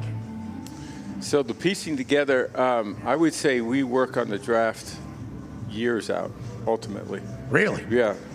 As soon as we know we're going somewhere, we're always coming up with different ideas. The staff is unbelievable, not just in the execution of the plan, but just being creative. And the club also helps a lot. I mean, the Packers, you know, they share all those different ideas. They want you to really celebrate their legacy, ultimately. And that's a big part of where they are. So that they were a little worried. Some of our folks were worried I was going to ride off the stage, which was not improbable. But and that was really just fun for us. And so the bike rides, I do that all summer. We live in a place where all we do is bike when you go around. So you're a natural biker. That was, well, I don't know about natural, You can but I've done it. Okay, so let's talk. And those are fat tires, too. They helped a little bit. And it might be a little bit decompressed, too. You know, my worry would be the slick, exactly. the stage on the turn. You handled it like a champion. Last year we talked about Detroit and how awesome it was. Because if we look back 5 years, and we got some photos from McCarthy, and the reason why we gave you these peanut M&Ms is because literally that's what we went through COVID with you in your basement on your leather chair, beautiful leather chair with you housing peanut M&Ms. And we talked about how this used to be in New York, and then how they booked something, how you had to take it on the road. And obviously last year was incredible. 205,000 last night here. We don't know what tonight's going to be. Does it continue to blow your mind on what it is? It does. Yeah. You know, and I made the point last night, but it's, you know, this is a small town. People are coming out from all over Wisconsin. They're also coming from all over the country and all over the world. The number of people we had, somebody came up to me this morning. I flew all the way 29 hours from Australia to come to the draft. Jeez. So yeah, we had signs. And they're standing out here 11 hours. I mean, they're standing out here like 11 hours. It's unbelievable. In the parking lot. It's crazy. And I'd like to let you know, I mean, and they opened the gates, I guess. We were realizing that they opened the gates, and the boys are out here, and we appreciate that. But it's like, I don't think I knew what to expect here in Green Bay, especially with the weather. You know, I didn't know what the weather was going to be. Last night felt like the weather was perfect. The environment was perfect. We need to compliment you, though, and your team. That flowed. That felt like a good show last night. Did you agree whenever you looked back on it? It felt like it's hard for me because you're going so quick. But, you know, I started thinking last night, we got to shorten it. So I'll give you guys some thoughts. You're always very creative about it. You know, should we have time that you can save? So I'm making it up. 7-minute first round. Oh. But you can get 2 minutes extra. If you need it. If you need it. You could call it, but then you don't get it again the rest of the draft. Oh, so it's like a timeout thing where you get 1 2-minute you get one extension. I like that. It felt like last night you were making picks before the clock was up, which is abnormal from years past. Yeah, I think we usually average in a 10-minute. So the first round, I think it's like 6.5. So a lot of teams. I think only one team went the full 10. I think I heard last night. And, you know, if you're in the middle of a trade, you might want to use your card. Play 2 minutes extra. But it's just try to come up with a little more strategy. I like that a lot. Gamesmanship, especially with all the cameras in the war rooms. So them having to show the card and get the extension. That's even more drama. That's even more drama. That's good. Yeah. See, buzzer. You can move it to 5, build up the drama, and then instead of doing a 2.5-minute buzzer, you can get a 5-minute We talked about that last night. But I was so tired last night, I came up with some crazy ass stuff. No, that's when you need to do your most thinking, whenever you're most loose, which I do, obviously. And you might have seen a video. That was CBD and vitamins that were takeover happening over here. Don't you worry, that was not what you think it was as it was going. Let's talk about the league as a whole. 32 dreams come true. Feels like there was a lot of reaction from a lot of fans that they were happy with kind of who their team picked. Are you happy currently with the state of the NFL? And the reason why I ask that is a lot of trenches picks last night. Offensive lineman, defensive lineman. Philadelphia Eagles win the Super Bowl. They were a run-heavy team, defensive line-heavy. Feels like we're getting back to a little bit of ground and pound football. Do you agree with that? And how do you feel about it? I do, and I think there are always trends in the game, and it moves. And then, I think we're a little bit of a copycat league. But I think, listen, I still think this game's about controlling the football and being able to play good defense.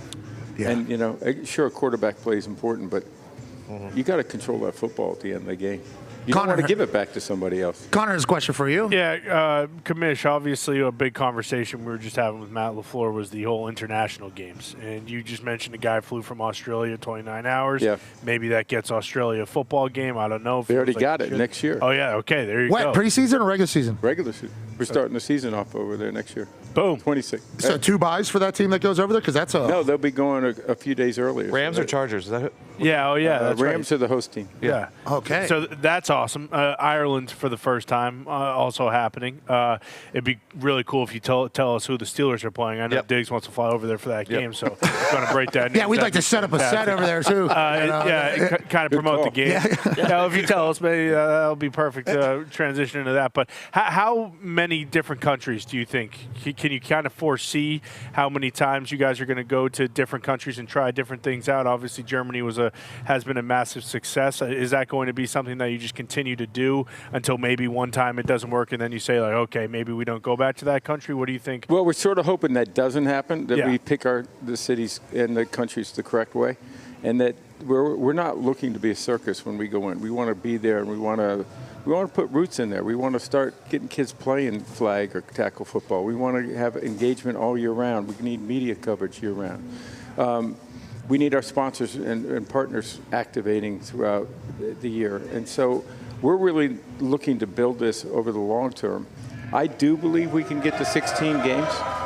And I think then you'd be in 16 different markets, or you might double up like we're doing in the UK right now. Germany's a strong market, too. We had a great experience in Brazil last year. We're looking forward to going back there. We'll be back in Mexico as soon as the stadium's done. They're redoing it for the World Cup. And I think we'll get to Asia pretty soon. So I think, listen, wow. We can get, I think we can be worldwide with our games, but we also have to have this other activity around them. You signed an extension, right? At one point, I mean, I don't even know. I'm still under contract, if that's what. How many more years, though? Do you know? I think it's 2. It was made a big deal, I think, whenever you signed the extension, and there wasn't a single person that was like, shouldn't happen. Like, everybody is at the point of, I think, and there's obviously people that are going to be mad at you for making a decision against their team at some point, which is what a commissioner has to do. But we think with the vision that you've had for football and for the league is wonderful. Like, I think you are great at what you do, especially whenever you compare you to the other commissioners. But a lot of the things you just said there, feels like you are just scratching the surface of what this game could be. International play, then you brought up flag football. And I was obviously very lucky to be a part of a campaign during the Super Bowl for girls flag football getting sanctioned in every single state for high school. I think that's happening, actually. I think there's going to be a pro flag league that's going to happen. And I think the Olympics, obviously, with flag football, feels like there's still so much growth for the sport and for the game, even though you guys are seemingly at the top of the mountain. You agree with that? And I do. Is that exciting, or what is the kind of the mindset? Listen, I'm the biggest believer in this game. I just think this game has so many attractive features to it. And I think as people understand more about this game, it'll be even more popular. So when we go over to a market, it just explodes. And that means there's a demand for it and an interest in it and a curiosity. And so, yeah, sure, we have to build our fan base. But I'm confident that our game is so great that we can be popular on a global basis. I really do. Flag football, I think, is a big deal. I have a 2-year-old daughter. And it looks like, at the moment, watch her walk around the house, her flags are going to be tough to get. I think she's got a lot of wiggle. She gets around that couch pretty smooth. Boom. And she's got a little wiggle, too, a little bit of moxie. I think she'll probably get some excessive celebration penalties, which is going to come. That's going to come whenever you're excited. But I think that is a huge development. And to the young women playing this game, it's an incredible experience. And Steve Young, I don't know if you know, he was coaching his 2 daughters. And he brought them up, I think it was last year, 35 women brought upstairs, and we had a big picture and spent time with them. And these are high school, just really incredible young women. And they said what this game means to them to play it. And not just his daughters, it was all 35 of them. We understand the values of what you're talking about, teamwork, confidence building, overcoming obstacles, and you know, that kind of spirit that you get from playing this game. And young women are talking about it and what it meant to them. And I just think it's going to be an explosion for young women. I watched that Pro Bowl All-Star game. They had a high school All-Star game, I think. Yeah. They're great athletes. Not just great athletes. They're playing ball. Yeah, great plays. There was the play design on offense was wild. And I was watching safeties dissect plays and call audibles. I'm like, I had no idea that this is what flag football was at all, let alone high school flag football. It feels like that's a great avenue to continue to develop the game. AJ has a question for you, Coach. Commissioner, we had Matt LaFleur on earlier, and he said he thinks you may be in line with him when it comes to the tush push. Where are we with the tush push? How do we? How do we had a little moving conversation in the gym at the end of the meeting. Yeah, I assume. Where are we with the tush push? What do you in the next 3-4 months? Is anything going to happen? Yeah, we're going to bring it back up. The competition committee, we've been talking about it, and I think the idea is to look back about our history, right? Since 1920 to 2005, you couldn't push or pull a player anywhere on the field. And is that a football play is the question. And a lot of coaches would tell you that's not part of football, right? It may be rugby, but it's not us. The second thing is really the safety of the game, and that's primary importance to us. Is it a play that is unsafe when you're in those positions where you're getting pushed or pulled and you can't control where you're going?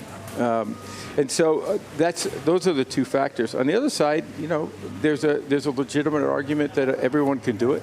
And, if somebody does it better than the others, that's the way the game's played. So I understand that argument, but that's also the great thing about the league. We have 32 clubs, so it'll be 24 votes. If it's 24 votes, that means people have a pretty strong view of what should happen. It was split, right? 16-16, allegedly?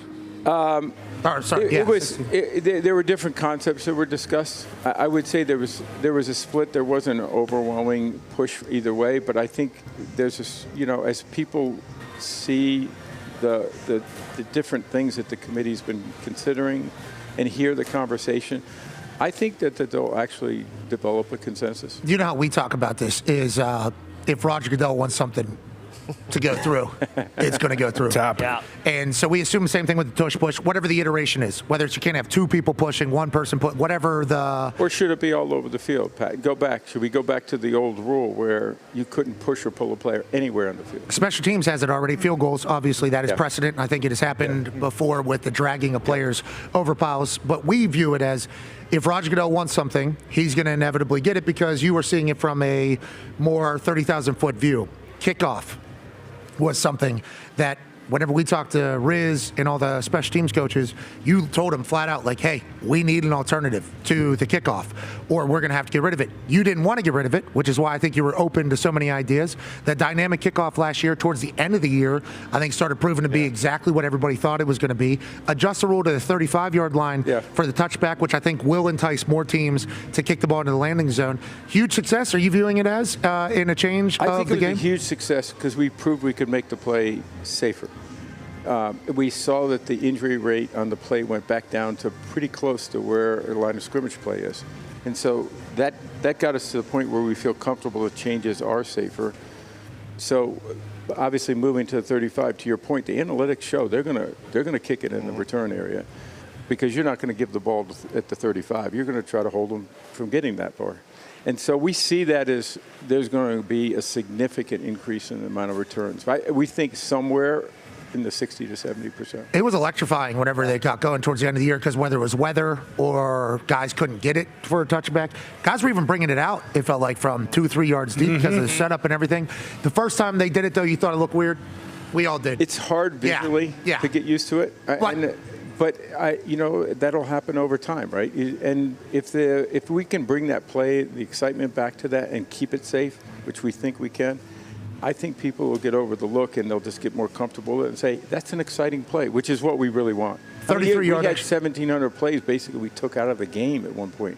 That's crazy. I agree. And the 33-yard extra point looked weird too. Yeah. And then now it's just normal standard operating procedure. Or how about moving the goalposts when they were on the goal line? I was watching some old films with my girls the other day. Good idea. And my girls were looking at it going, "What did they do that for, Dad?" And then they're right.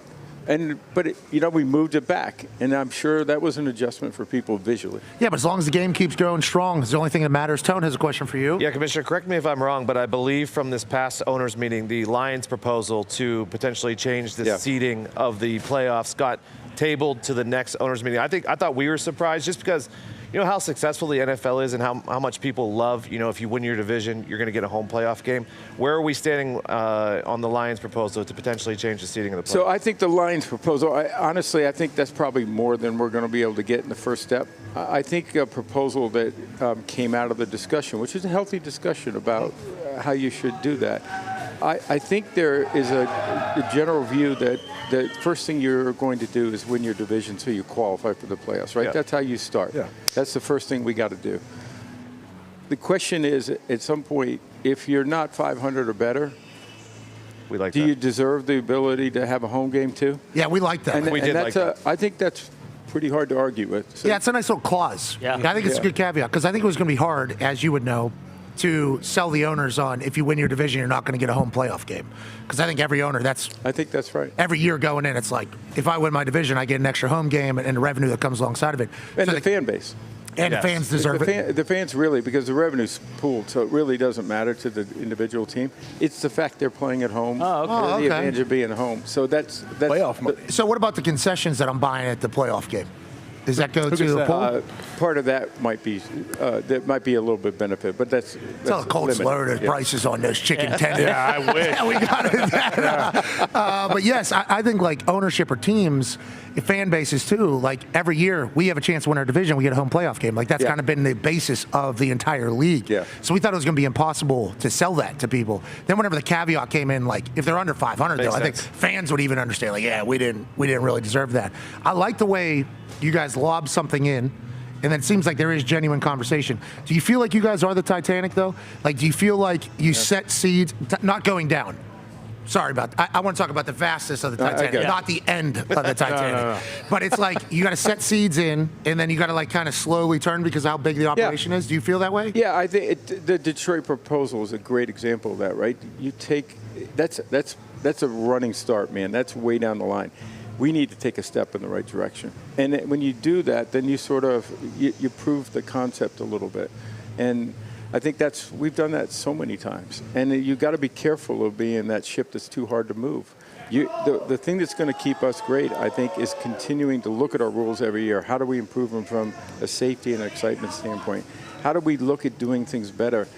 It's just like, it's our mantra, always get better. And you might make some missteps, but you can adjust to that. But I love the nimbility you're talking about because our company pretty nimble. So our company pretty nimble because we're small. Sure. You guys so big, hard to be nimble. But you talking about how we also need to be effective and efficient whenever we're changing as well with the times. I think every rule that you've made has made football better. Even the old heads, I think, are coming around on a lot of what you have changed for the game. Do you feel at this point the state of football is in a spot where the rules we have on the field, changing of the kickoff, I'll say that's I don't even know what that rule change would be classified as. It was driven by safety. Okay, but safety. But it was driven by safety, but wanting to not have a play that we take out of the game. It was really an exciting play. Well, let's talk about all the other plays, 1 through 4, first down through fourth down. Yeah. Do you feel like we're at a spot in the game now where the health is good, medical is good? We still got big hits. I think we're all seeing seeing explosive plays. We're running the ball now again. I feel like the rules that you guys have constructed have got us to a good spot in football. I agree with that. Do you agree with that? I agree with that. We like the balance. We like the points. We think that the running game is coming back. Yep. Obviously, that's a good thing. Listen, more teams going for it on fourth down. I think that's exciting. Oh, yeah. I'd like to change. I know it's taking punters out of the game a little bit. Yeah, let's not be too positive. Ron, you got a lot of influence on these people. Let's not. Need to run more fakes. Yeah. Need to run more fakes. Keep the punter in the game. But I feel like the game is at a very, very, very good spot right now. And speaking of that, you talk about setting precedent or trying concept and everything like that. Feels like Christmas is a great day. Ty has a question for you. Yeah, Commish, we've talked about this ad nauseum, how for the longest time, the Christmas was NBA's day, and then you guys, rightfully so, came in and just kind of said, hey, this is the NFL's now, which is the way it should be. Last year, obviously, it was a smashing success on Netflix, but we were all saying, like, after that second game, we were wishing there was one in that night slot. Obviously, this year it falls on a Thursday, so we're going to have the prime game. Do you envision in the future we're going to get a Christmas Day game in every time slot, and what does that do in terms of like a potential international package with Netflix when you already have that relationship existing with Christmas? Well, it was one of the reasons we went with Netflix, to be honest with you, is because of the worldwide audience. It was our first partner. Really, it has a global reach in that sense. Amazon on Thursday night also has global reach, but this was designed specifically for the global reach. And I think we will clearly have 3 games every year. We feel the same as you do. That feels like a big announcement right there. That does feel like that one will definitely. And Adam Silver just sat in his office and said, "No, come on." We apologized to him. We did. We did. We told him he's a Christmas Eve league now. Congratulations. We need you on Christmas Eve because Christmas, the numbers were crazy. The games weren't that. But we didn't have the best games that day. That wasn't our best. Stars football. were playing though. That was the Steelers. But a little bit, and AJ probably. You've got to learn. When we brought Thursday night football in, it took a while for coaches to understand how to prepare the team, right? How to coach for it, and the players too. So there's an adjustment period. I think now the Thursday night games have really become competitive because coaches do understand how to do it. I think the same thing. Christmas was the first time we did a Wednesday, other than during COVID. Wednesday afternoon football. WAF. We remembered WAF. But we were able to move those 2 games from Sunday back to Saturday and do it Wednesday and still give them the same rest day. So. Okay, so the Chiefs allegedly want to do Christmas. Is that a real report? And will you do that with like you have with the Lions and the Cowboys with Thanksgiving? Will you pick teams that potentially become synonymous with Christmas? Listen, a lot of teams now want to play on Christmas because it's a great platform. The Chiefs definitely do. Will we get back where it's a tradition that you always have that game? I don't think we'll do that. I think we'll continue to rotate that. Okay, Thanksgiving games with the tradition of Detroit playing. Now they're winning. Congrats, Foxy. Hell yeah. Yeah, Foxy. Happy Thanksgiving, everybody. Happy Thanksgiving. Yeah, all the people in Detroit are like, can't wait to spend the holiday watching our team not win. Now they're good, but. That tradition of the Lions and the Cowboys, I think, is just like a part of Americana now. Yeah. I think it is too. We're going to move one little small change. We're probably going to move from a 12:30 Eastern start to 1. So we'll go back. Standard. We'll go back to the traditional windows. So, but the 1 roll right into Dallas and then roll into the prime time. Connor has a question for you. Yeah, you mentioned getting better as a league. Something you guys did this offseason was the accountability initiative with the refs, and you let 3 refs go. What is kind of the standard when it comes to that accountability? Is it more so the calls on the field, something missed, things of that nature? And will that continue to kind of grow over the years? Because obviously the full-time refs and things like that have been a conversation for a while with the NFL, but now having an accountability type thing that almost crosses that out because then guys still have to be on their A game, which they always want to be. Yeah, but coaches and players always raise this. They're accountable. Our officials have to be accountable. And by the way, I'm a biggest supporter of our officials. I think they do an incredible job. But listen, you're out there, and the speed of the game is so quick, and there's so many things that you see now on television you couldn't see 20 years ago. We have to stay up with it, and I think that's why there's an expansion of the replay assist. So can we use the technology to help the officials when they thought they saw something, but they can see it on video?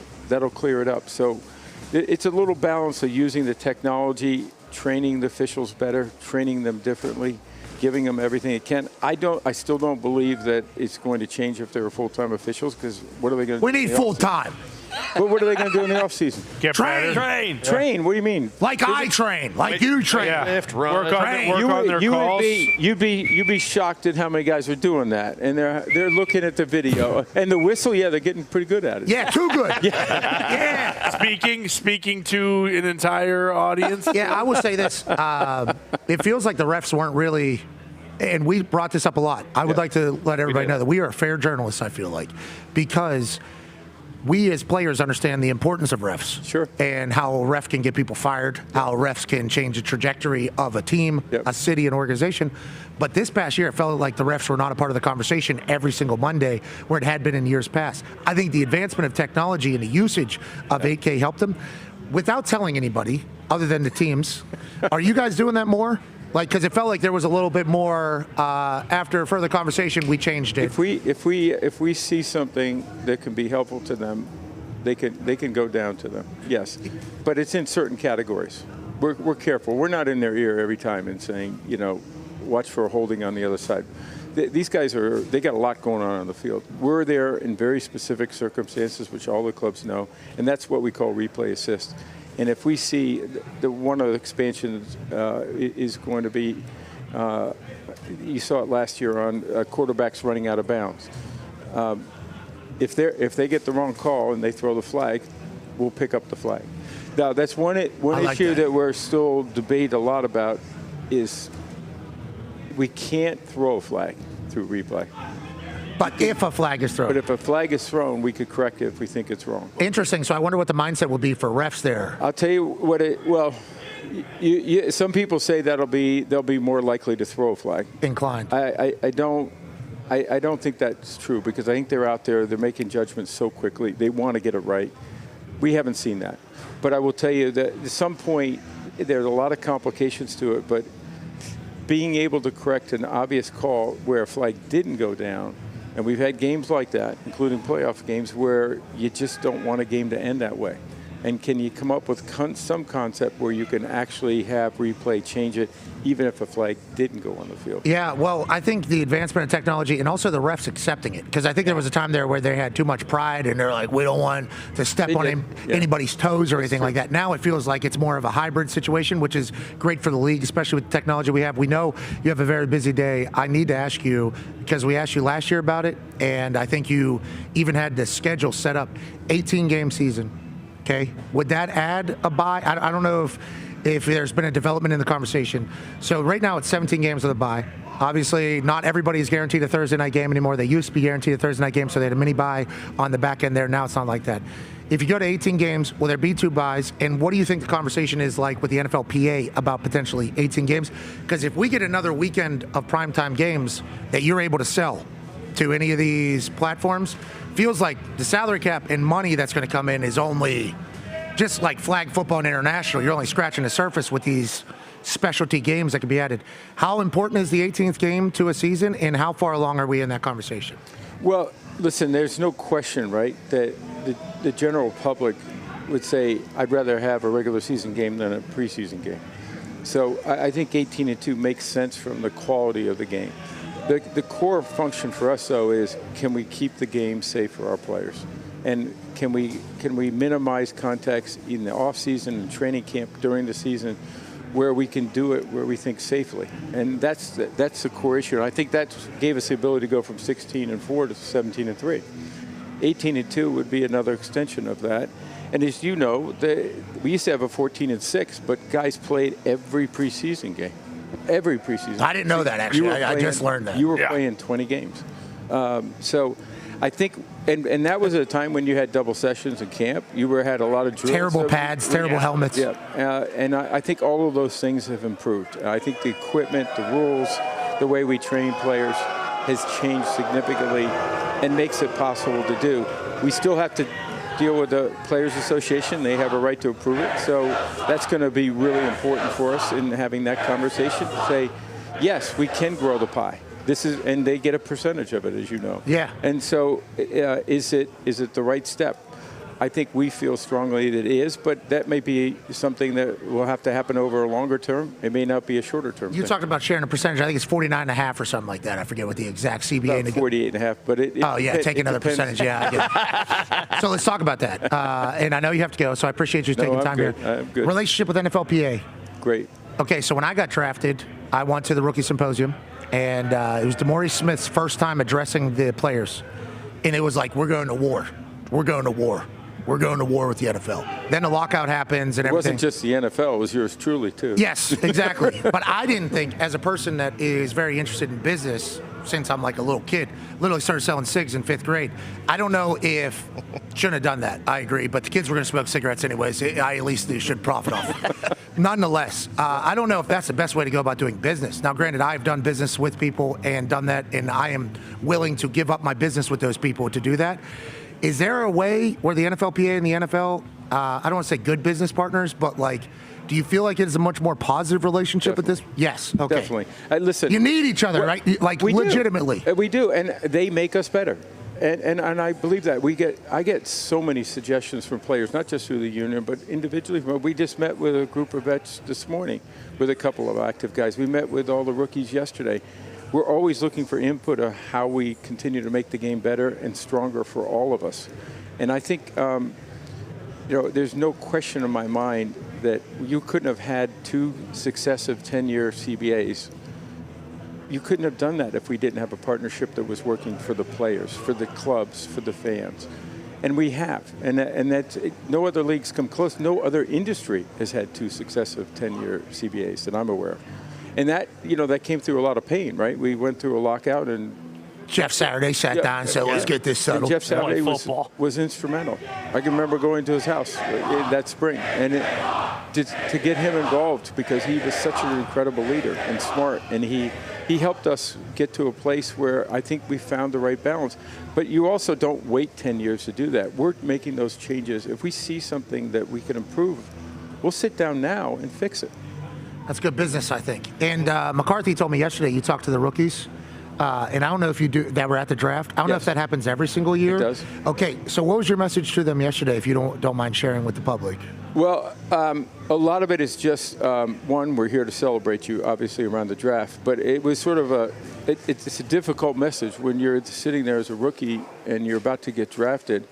And my point of view is, I said, listen, this is going to sound funny, but you got to start thinking about when you're not an active player, when you retire from the game. How are you going to transition that game? And you need to think about that while you're on that platform. And I think, we had a couple of vets there. Curtis Martin was there. Troy Vincent was there.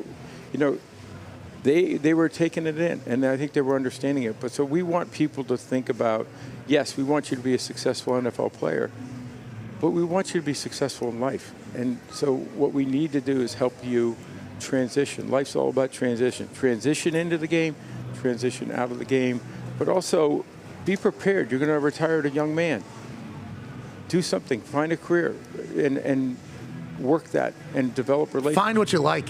Figure out what you like, develop relationships, and networking is the most important part. When you're in the NFL, especially as a first-round draft pick, you're going to have a chance to shake a lot of hands. Yeah. Obviously, focus, keep the main thing, but thinking about the future is not a bad thing at any moment, especially where we're at right now. Yeah, Roger, actually, on that note, did you tell Clay Matthews to go into stand-up comedy last night or no?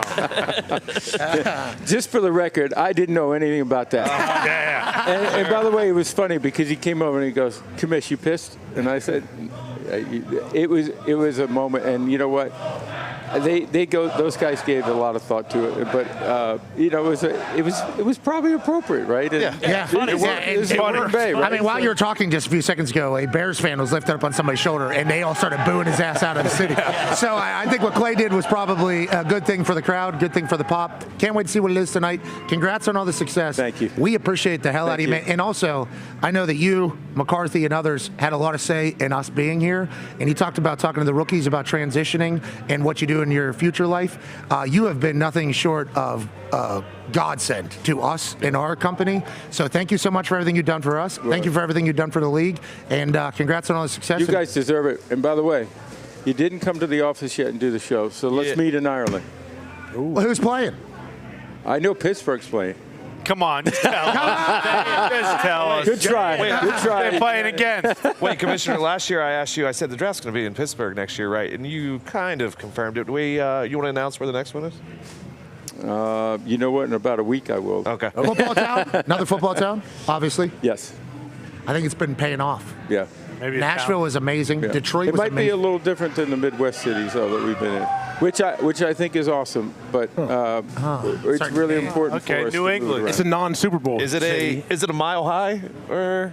something like that. Yeah. You're on a Mile High? No, I didn't say Great that. laws over Did there. I say? All right, anyways, we'll follow along. We appreciate you so much. Thank you, guys. Ladies and gentlemen, Appreciate it. the Yep. Commissioner of the NFL. Thank you. Appreciate it. McCarthy, don't let him forget these peanut M&Ms. McCarthy, Thank you. Appreciate it. do not let him All right. forget these Enjoy the peanut rest of the M&Ms. day, Commish.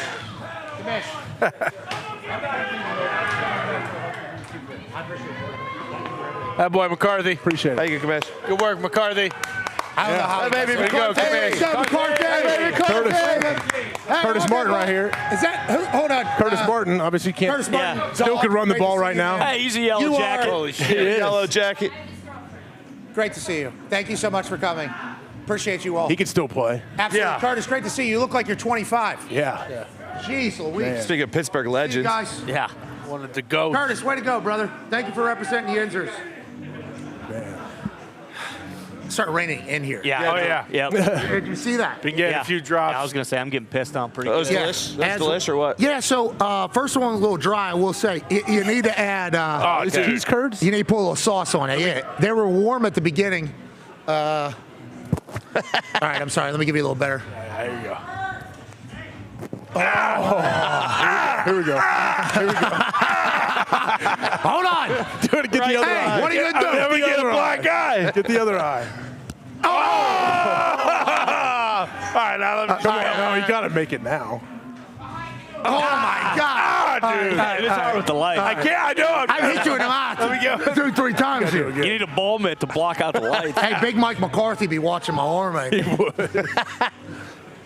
All right, enough. I'm just. Yeah. I mean, I feel pretty good about my cheese curd sauce. Pretty good. Yeah, the second one hit me right in the tongue. Yeah. By the way, they cheered for Commish whenever he got up here. Yeah. I think it is a fun thing to do at the draft whenever he comes up. This guy sucks. Last night, He loves it. we didn't even ask him about it. The people he was going up on stage with, Yeah. good strategy. Yes. He had really good strategy last night. And he said he thinks he has 2 more years or whatever the case is. It's like, I don't think anybody would be bummed out if he continued to move forward as the commissioner. the people down here. And he's signing autographs. I mean, Fox, I don't know if we still have the outside camera with the rain and everything. He's literally down here signing autographs, taking pictures with the fans. There's a Vikings fan, Packers fan, Bears fan, Colts fan, everybody. And the commissioner's out in the rain right now. Yeah, I mean, it is To your right. to your right, Foxy, down here in the front. Yeah, him and McCarthy needs to be signing some autographs, too. I don't know why he's not doing that. Great commish, dude. Think about the era that he's gone Usher. through from like the old school like broadcast networking to now into the streaming situation with Netflix and Amazon. Like he has a lot on his plate. Yes, and then you talk about flag football and international football and everything like that. They're going to be in Asia soon. Like That's crazy. wild. NFL is king. So the thing is, I would assume, we just saw the sumo wrestlers. Japan. Yeah, I mean, pretty big. I think Japan. Obviously, but I think Japan, with what we saw with those sumo wrestlers, if they learn the sport, that's the big thing he said. Like the more they learn about the sport, the more they're going to like about the sport. Like I think soccer fans, even though soccer doesn't have a lot of goals, the way they view football at the beginning is like it's 10 seconds and everybody stops. Like, what are we even doing here? Then the more they learn about the strategy and the more they learn about like the physicality and the more they learn about everything that people go through, I think the more you like the game, which is what he was basically saying. So like their first initial bump into a country, probably nowhere near what they know it's going to become. But with those sumo wrestlers that we watched, I think Japan is a country that would certainly appreciate and respect what was going on, especially with what football is becoming with the O-line, D-line kind of happening in there. I think personally, that's just after beating Ichi and Hiroki. That's kind of we need to get Ichi out there actually at left tackle. Yeah, exactly. Maybe I guard. also think a guy like Ohtani, like they obviously love baseball, but you become a fan of the Dodgers, then like you're more open to be like, oh, you know what? I actually like these American players as well, like Mookie Betts and stuff like that. Like, I think they like American culture enough where like if a game went over there, like I think there is a good chance that like they would show up. I mean, what was it? The Colts played a preseason game in Tokyo, right? When Adrian James said he wasn't going. Yeah, that was awesome. Yeah. Closest you're going to get to me is at a hibachi bar. And then I think somebody called him and was like, You're going to Japan. You are going over there to Japan. Yellow Jacket. You figure out Yellow Jacket. He is first ballot Yellow Jacket, Adrian James. Great title for Hall of Famers. Yes. Big Mike McCarthy acting like we're supposed to know what the hell that meant. That's the first time I've ever heard that said. Me too. Is that how he describes him? When did he come up with that, you think? I don't know if Big Mike's had a lot of things like that over the years when I was here in Green Bay with him for 9 years, to where you knew it wasn't exactly how people normally say it, but you understood why he was saying it or what he meant. I can't believe these people are out here. Me neither. Football time. These guys are amazing. It's early, too. Oh, yeah. Oh, yeah. Way too early. Right here. I mean, aren't they? These young kids should be in school. Nah, Actually, I think some people got out of school today in Green Bay. What are you, I took my kid out of school last 2 days. Last 2 days, he got out of school. Hey, this is a special situation. This is a very special situation. We appreciate everybody stopping by. Cam Ward went 1. Josh Simmons won 32. All the other picks in between. Congrats on a dream come true. We did not talk about the NHL that is currently happening in the playoffs. A lot going on in the Stanley Cup playoffs, Boston Connor. Yeah, Minnesota Wild's kind of the story right now. Really? Minnesota Wild? Yeah, they're up on the Vegas Golden Knights. We all know Jackie Aces, Noah Stoner. They got the Tomas Hertl. Of course, Tomas. But the Wild's kind of showing up, showing out, beating the Vegas Golden Knights last night. They got a 2-1 lead. That's massive. The battle for Florida. The Cats, they won both games in Tampa Bay. Tampa was one of the better units as well this year, but the Cats have kind of showed up ready for war. Marchand playing very well for Florida. Kachuk, he came back. He scored 2 goals. Wait, I was told Kachuk wasn't playing. That was the word on the street, but you can't count out. Gambino. What? Oh.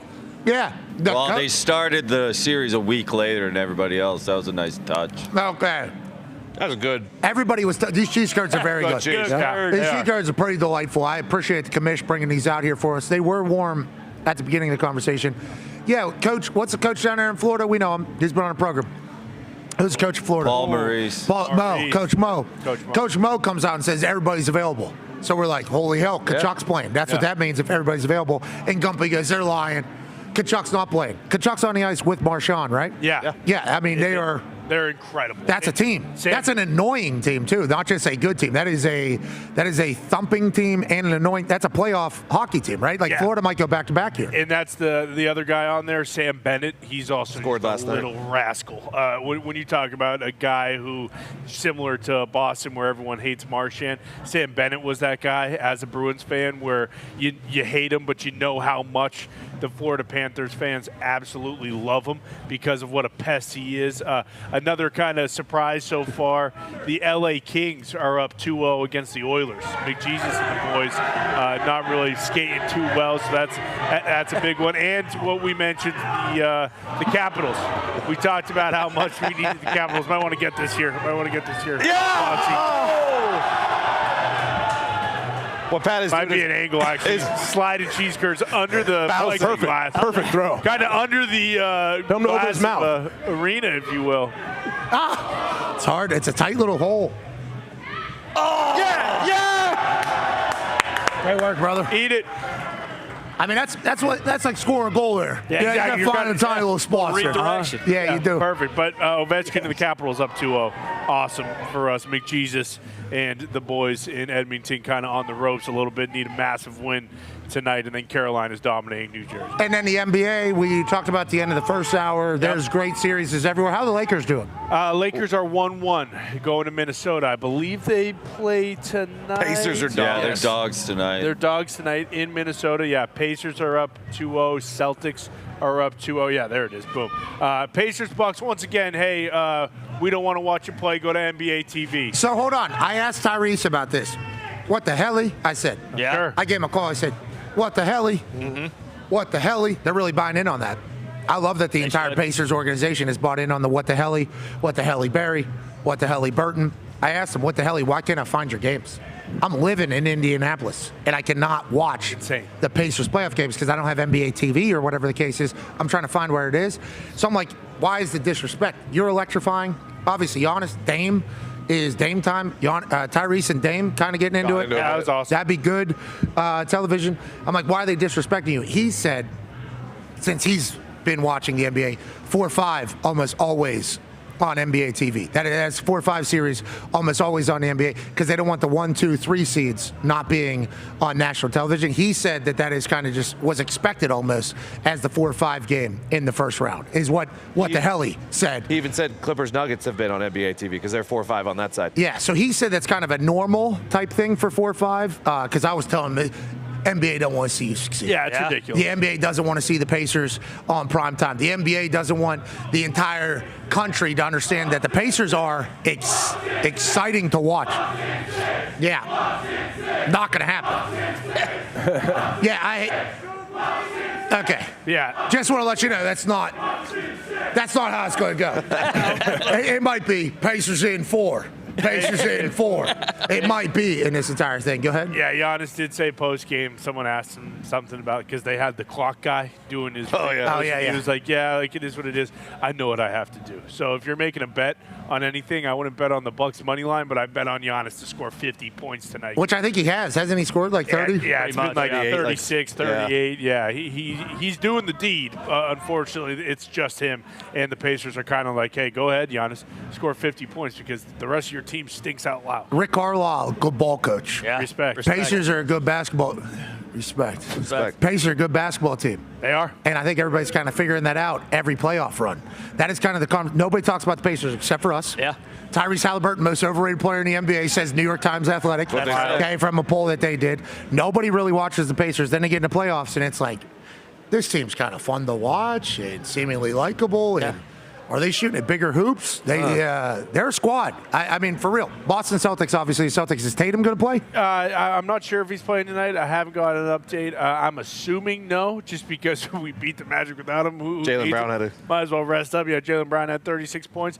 But no, to your point, the next round on both sides of the playoffs, it'd be Cavs, Pacers, Celtics versus the Knicks or the Pistons. And then the West is just loaded up. So absolute scenes. NBA is going to get going. It is cinema. Shout to the NBA, shout to the NHL, shout to the NFL that has their second round of the NFL draft here in Green Bay, Wisconsin. I think if these people come out here, we need to pay a lot of respect to the people. I think they are. Amen. And I think they're going to. I mean, this is very early. They are hours away from those drafts. We are lucky to be here. Have an incredible weekend. We will see you on Monday. Be a friend, tell a friend something nice. It might change their life. We continue on YouTube. Goodbye. Pretty good sign off there. I think I'd feel good. I think it was pretty good sign off. Yeah. The clock kind of came up there pretty quickly. It did. To be honest, it kind of moved pretty quickly. I felt like one of the teams last night didn't know what I was going to do. Get his peg in. Take an extra too. Big weekend though. Yeah. Got playoffs in the NBA and the NHL. We got draft with a lot of big names still left. I assume there's a golf tournament. Is there a golf tournament this There week? definitely is, but it's probably not a big one. They actually schedule pretty well around things to not go compete against the NFL. Okay, so we got a lot of great sports this weekend. And on the other side of this break, we got some big news coming out of the fight game. Okay. Diamond? Dustin Poirier is going to be joining us. I think he's making an announcement. Okay. I think we are lucky enough to be a part of a pretty big announcement coming out of Diamond Dustin Poirier. These people are already drinking, and I appreciate that. What's the beer from out here? Spotted Cow. Yeah. Spotted Cow. I don't know. Hey, Spotted Cow. Hey, she's wearing a cow. There's one right there. Yeah, right there. Nice. I don't know how they got it in here because we tried to get some booze in here last night for the end of the first round. And Ty wanted a little booze last night. The people knew. I love a Spotted Cow. They knew who we were talking about there. The NFL patted down the booze and said, that's not going in there. We're like, yeah, the boys wouldn't share. Unless we buy it from here. No, I don't know if Spotted Cow's for sale out here either because I think it's a Bud Light event. Yeah. So however that got in here is what I'm saying is there's a little bit of work. Keister. There's a little bit of work. Maybe. Probably. We don't know. They love Spotted Cow out here. They do. We don't know how much. Maybe that much. All right. You got it. Dude, my eyes. It's got to hit your tongue. They're selling the 25-ounce cans. That's a good thing. Right off. Yeah. There you go. Good work. Same to you. All right, we'll be back on the other side with Diamond Dustin Poirier and wrap it up here from beautiful Green Bay, Wisconsin. Be a friend, tell a friend something nice that might change their life. Take 5. They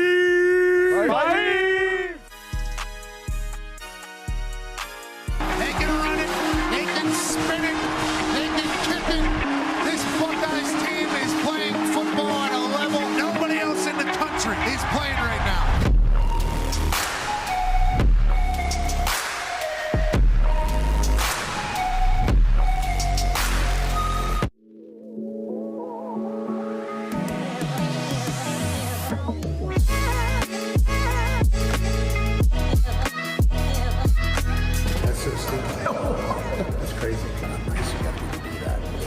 also take us off the fucking top. We do not deserve to be on there. They all commit and love what's going on in that weight room.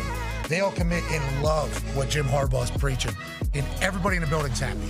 Everybody's like excited to be there. First row, bar pressure in the first row. Second row was on here. It is infectious, everything they got going on. And how many owners are spending $300 million on a new facility just for the practice facility? This is Butler Birdie's. Wow! Oh my God! Oh shit! In the bunker. Oh, great shot. But then for them to do it upright for the last couple, it's like, look out for the Chargers, dude. Mm-hmm. Look out for the Chargers. Coach.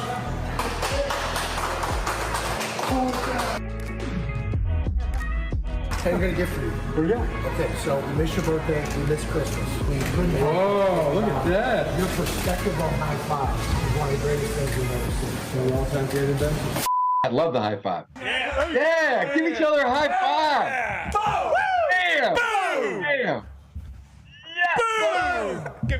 Boom! Oh my God! Wow! Boom! Shit. So we wanted to make you basically something that you could high five. My dad made this. Oh wow! Yeah, he is talented. Yeah, boom. Look at that feeling. Yeah, boom.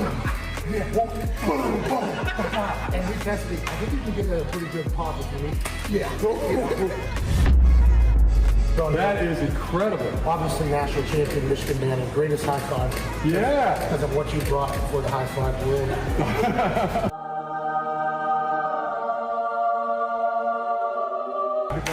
Oh, yeah. He tried to give a handshake to that particular high five trophy. Did break the hand off. We had to put it back on. Yeah, way to go handshake. Oh no! Oh no! There we go.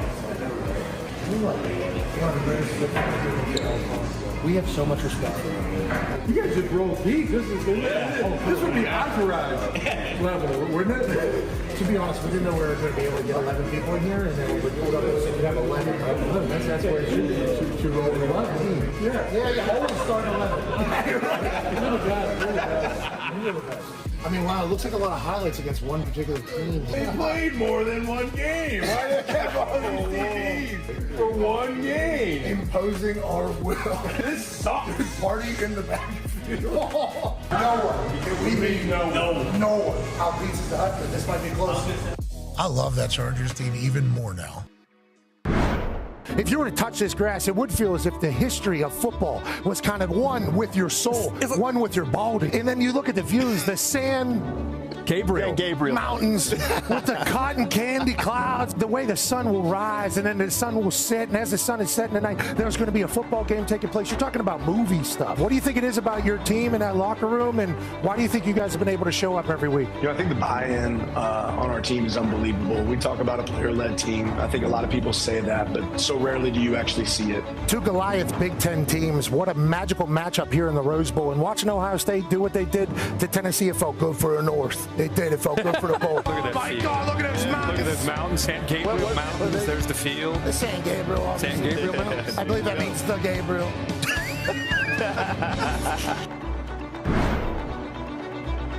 All parties and all agree that it's in the best interest of everybody and public safety that we postpone the game for 24 hours. AK Hawks working for the bowl.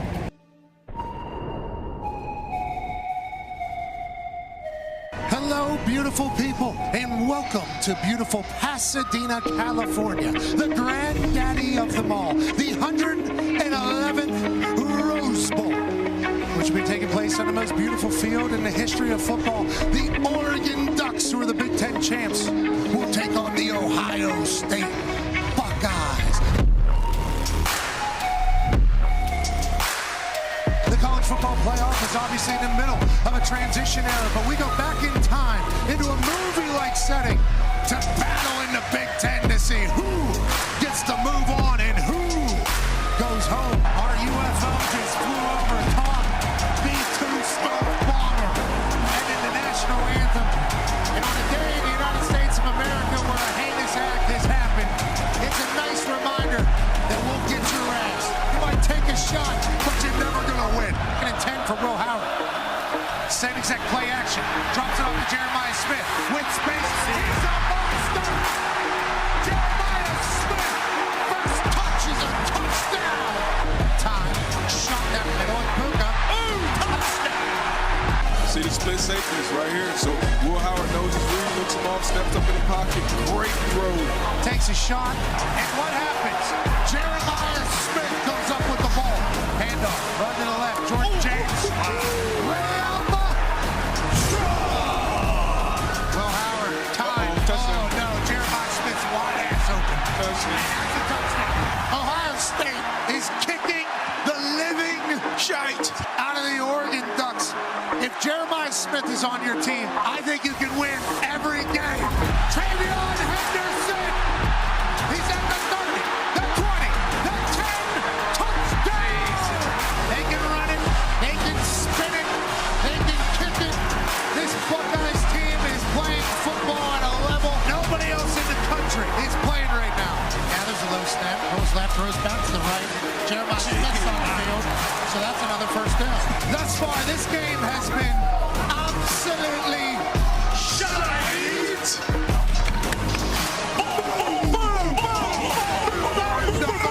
Step in. Oh my God.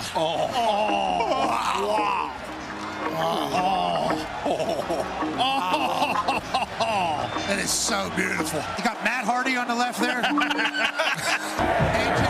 chance. I see it at the 47. Unfortunately, my youngest son puked all over himself and went to the hospital, so my whole family's not here anymore to hear that. But I'm getting some updates every once in a while. He seems to be doing not much better. He puked over the whole section. Jeez. Instant urgent care, instant hospital. Oh, no. What type of shite was he eating? Is someone making salmon down here? We came down here and smelled like fish. Look at this.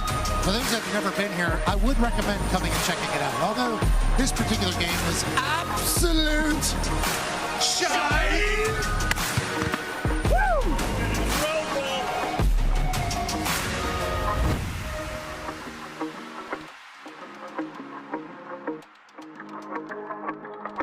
Please welcome from West McAfee. Virginia University, 2014 Colts Man of the Year and two-time Pro Bowler. Do we have a 7-second delay? He's Man of America, not Man of the Year. He's Man of Hello, America. Nashville. I'm not going to say a single word about the Tennessee Titans record against the Indianapolis Colts because I was a punter, and there's no reason for me to talk about that. With that being said, we did not punt much against the Tennessee Titans, so you probably have no clue who I am to begin. 2 years ago, when I retired from the Colts, I retired alongside two greats, Robert Mathis and Joe Wrights. A couple months later, I watched the draft. Robert Mathis announced the pick, Joe Wrights announced the pick, and then an orangutan announced the fourth-round draft pick. I was replaced by a zoo animal.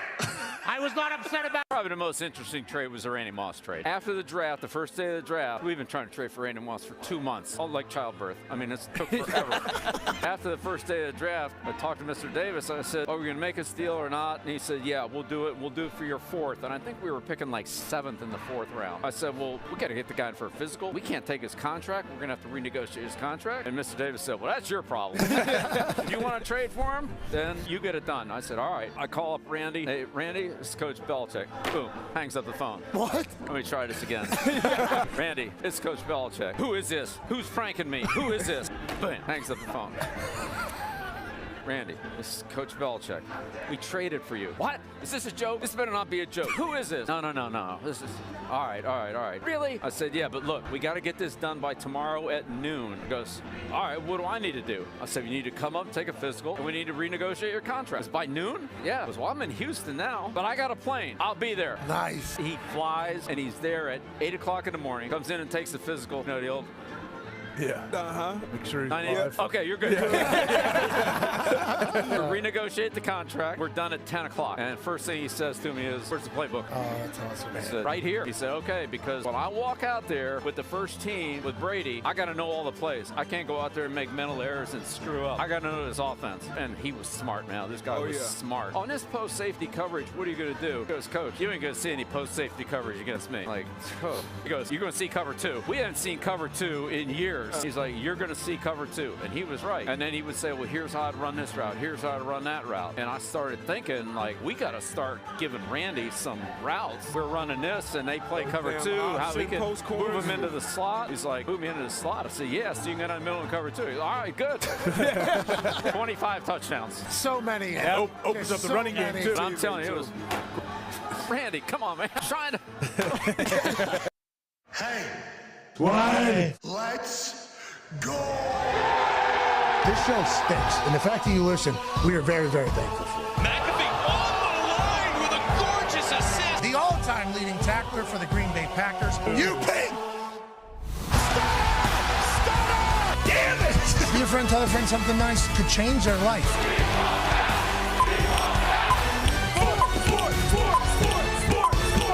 Hello, beautiful people, and welcome back to Green Bay, Wisconsin, as these people are standing in the freezing cold weather while it's raining on a Feel Good Friday. Hour 3 begins now. NFL Draft! It's happening out here, and to be clear, I have no idea how many people are going to be here for round 2 tonight because this weather is miserable. Coach Matt LaFleur said it's going to blow over, it's going to get better. Yeah. It currently sucks. These people are sitting out here. We appreciate the hell out of you guys, legitimately. Very, very kind of you to do that. Last night, people hung out with us for 4+ hours. The draft was spectacular. There was a lot of storylines, and obviously there's still a lot of great players available for round 2 tonight and then into the weekend. It's not just me. The Talks the Tables here at Boston Connor and at Ty Schmidt. Feels like Packers fans had a great night. You think they show up here tonight? I think so, yeah. I mean, we talked about it too. There are so many good players left on the board. Like, there's another potential starter out there that the Packers might get.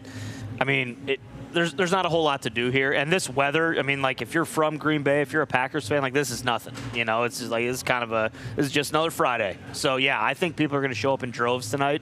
You don't get the opportunity to come watch your team's draft in their city very often. Who knows when it'll be back? So I think a lot of people will show up. It feels like a game day out here. Yesterday felt like it. I don't know what it's like on game day. Obviously, I've just played here, a bus right to the stadium, and never really got to experience it. All the cars in the front yards, everybody. Yeah. The amount of easy out parking with mom living at the house. They had paint in their front yard, drawing up parking spots. I saw one place had 6 cars parked in its front lot, and its front lot had the capability to hold 6 cars. I mean, like perfectly designed to get maximum $100. $100 pop. Just a quick $600 just for having a house in the area, and everything was filled. It was a nice piece of business last night, I think. Let's go to one half of the hammer. Dahn, Cowboys AP Tone. How'd people do betting on the draft last night? Did the books win? Did the people win? Who do you think really had one over on the I think it was an unexpected first-round draft pick, especially with the amount of trenches picks. It was. They lost on like the teams, like where potentially they're going to the team for Travis Hunter because he everyone had him go to the Browns at 2. But if you bet on him to go at 2, you still had him there. Abdul Carter at 3, everyone had him there at 3. So like if you were betting on places to go, Genty at 6, everyone had him there. So those early ones, I think you won on, and then but later. Tyler Warren, if you had him, his over or under, you definitely lost on that one, him dropping to the Colts and them getting an absolute steal there. But no, as far as like betting went, if you were betting on the top guys, Will Campbell go to the Patriots, stuff like that, those Mason Graham going 5, like the first 6 basically went in the order that they were supposed to, different teams. But if you had those first 6 betting on those, you definitely won. Over under was 2.5 for quarterbacks in the first round. We assumed that was going to go over. Yes, it did not. Nope. And that became a big talking point, basically since pick 2 all the way through on the other draft shows, from what I heard. Yes. We obviously didn't get a chance to watch the other draft shows, but I guess there was quite a people weren't happy. There was some dramatics, I guess. Mel for had a about meltdown. 3.5 hours from what I heard about that entire. We thought the over under 2.5 over was going to hit for quarterbacks because the way the NFL is right now. It did not, and that became a storyline obviously on TV. Yeah, we did, because we talked about quarterbacks getting pushed up into the first round just because of need, and there was a lot of needy quarterback teams that didn't go quarterback. So tonight, when we're looking at Shedeur, Browns have 33 and 36. The Raiders have 37. The Saints are at 40. And then the Rams are at 46 if they're looking to find their like future guy. But then after that, like you might see these quarterbacks go dropping down to the 3rd round. It's going to be very interesting tonight. Yeah, and you wonder just because I feel like last week it kind of got loud, hey, next year's QB class is going to be unbelievable. And that being a conversation, like I wonder if the Rams and McVay and Les Snead have some master plan with the 2 first-round picks they have next year now to kind of start thinking about how they're going to get one of their guys that they like that's coming out. Like that's honestly what I'm thinking. I wonder if Shedeur's even next. How about the Atlanta Falcons trading back? And we thought people were going to trade back in at the end to potentially get a quarterback. They get a DN and give up a future first-rounder because of it. That was wild. I think that was kind of a head turn. 2 years in a row now, the Atlanta Falcons have made moves that we go, wow, we'll see if it works out for them. They only interviewed defensive players, the Atlanta Falcons, at the Combine. Turns out they take 2 of them. Congrats to Atlanta Falcons doing what they want to do. But we thought that was going to be a quarterback at the end of the first round gets traded for. That did not take place. Ole Miss, Jackson Dart ends up the New York Giants draft pick at quarterback position. He's the number 2 quarterback of this draft class. A lot of quarterbacks still available. Let's go to a man who's the all-time leading tackler for the Green Bay Packers, A.J. Hawk. A.J., biggest surprise last night for you in the draft? I mean, Ted McMillan was a bit of a surprise, wasn't he? Going number 8 overall. I don't know if you could say that was a reach, but I think in the moment it felt like that was maybe a little bit of a surprise. Just because everything we had heard about, or like it was more of a negative campaign for him recently. There wasn't. I guess. Who starts those narratives? That's the thing. Strake's had him at 19 to Ted McMillan, and I mean, Tony, you were down there with him. It felt like he had a pretty good grasp on what GMs were thinking. I mean, Mason Graham was kind of a shocker. It felt like he thought at 5 to the Browns as well because he heard his name dropping down. I know he had him in the teens too. So there were a couple that, were kind of out of nowhere. Big news coming out of the Tennessee Titans camp with Cam Ward, obviously formerly the Houston Oilers. Number 1 is retired in that organization because of Warren Moon. This morning, if we could drop that lower third, Warren Moon actually said, all good, brother. You can wear the number 1. Kind of gave us permission. That's a huge deal. And obviously Warren Moon, phenomenal football player. I've got a chance to hang out with him. Good time. Good time. Great dude. And this is a big deal, I think. And Cam Ward probably, who has handled everything perfectly, seemingly, every conversation. Even last night at the draft, there's a lot of conversation about how he represented himself. He was playing catch in the back with some people. It's like, guy loves ball. This is probably a massive moment for him and for the Tennessee Titans. Good for Miss Amy. Good for everybody down there trying to get it right. Feels like Cam Ward's going to be a guy. Speaking of a guy, we have a guy joining us now who is a UFC legend. Tomorrow, he'll be making the pick for the New Orleans Saints, which is obviously from his hometown. Ladies and gentlemen, a man who I just learned over 50 fights in his career. Crazy. Not 1 cauliflower, 2 of them. Ladies and gentlemen, Diamond Dustin Poirier. Yeah, Diamond. Thank you. Baby Put the Dahn. headset on here. There you go. We appreciate you. Yeah. Hell yeah. Hell yeah. Hey, they love you. I love them.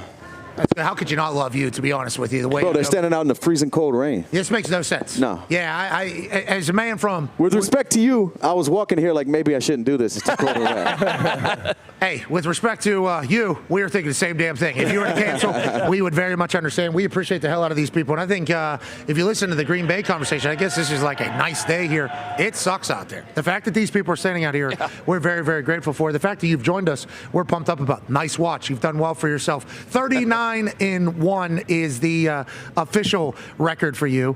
You said over 50 fights, and we were chit-chatting earlier. Did you, at the beginning of this entire career, when did you know you were going to be a guy, and was it in front of like 10 people? How did you kind of roll into this career and get started? Bro, I didn't know I was going to be a guy people talked about with fighting. I just knew I loved it, and just showed up at the gym every day. Was going to find out how far I can go with it. I was going to train and try to be the best I could, but I didn't know I was going to be here at the NFL draft and fighting on pay-per-views one day. Yeah, so here at the draft, let's talk about that. You're making the pick for the New Orleans Saints tomorrow?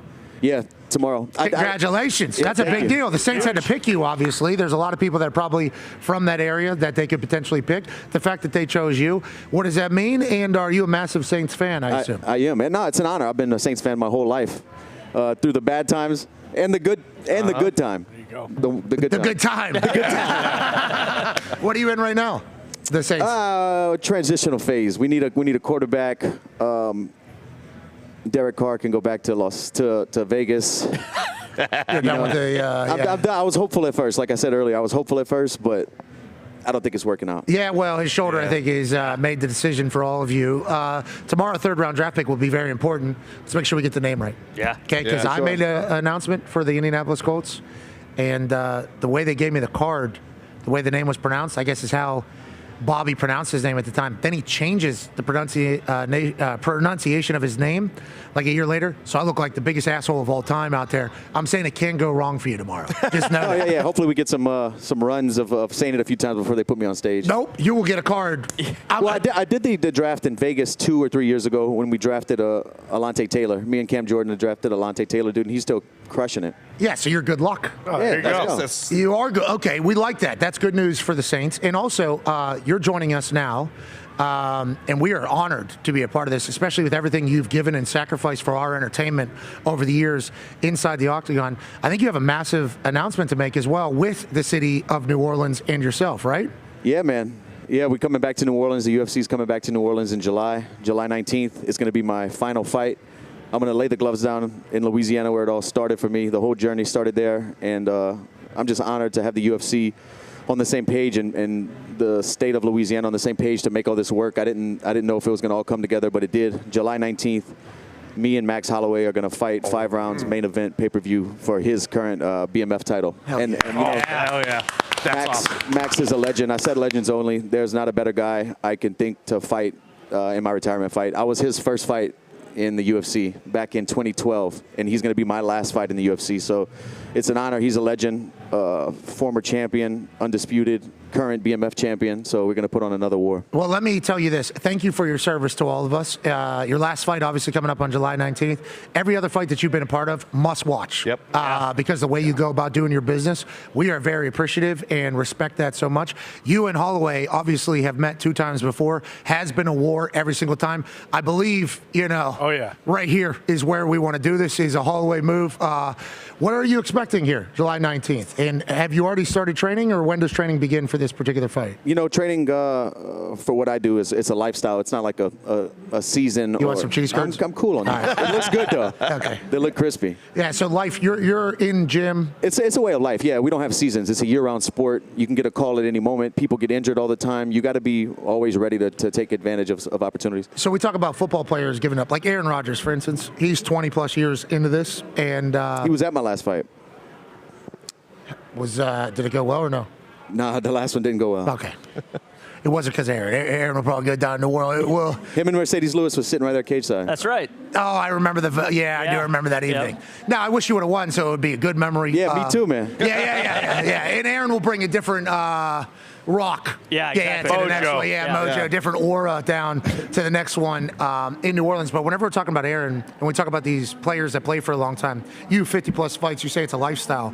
Whenever we think about them retiring, we understand that they are also thinking about what life will be like without this thing that has kind of driven their entire lives. Like for Aaron, I think the thought of retirement is something that is broached, but the life that you live after you retire and you're no longer, this is your purpose, this is your meaning.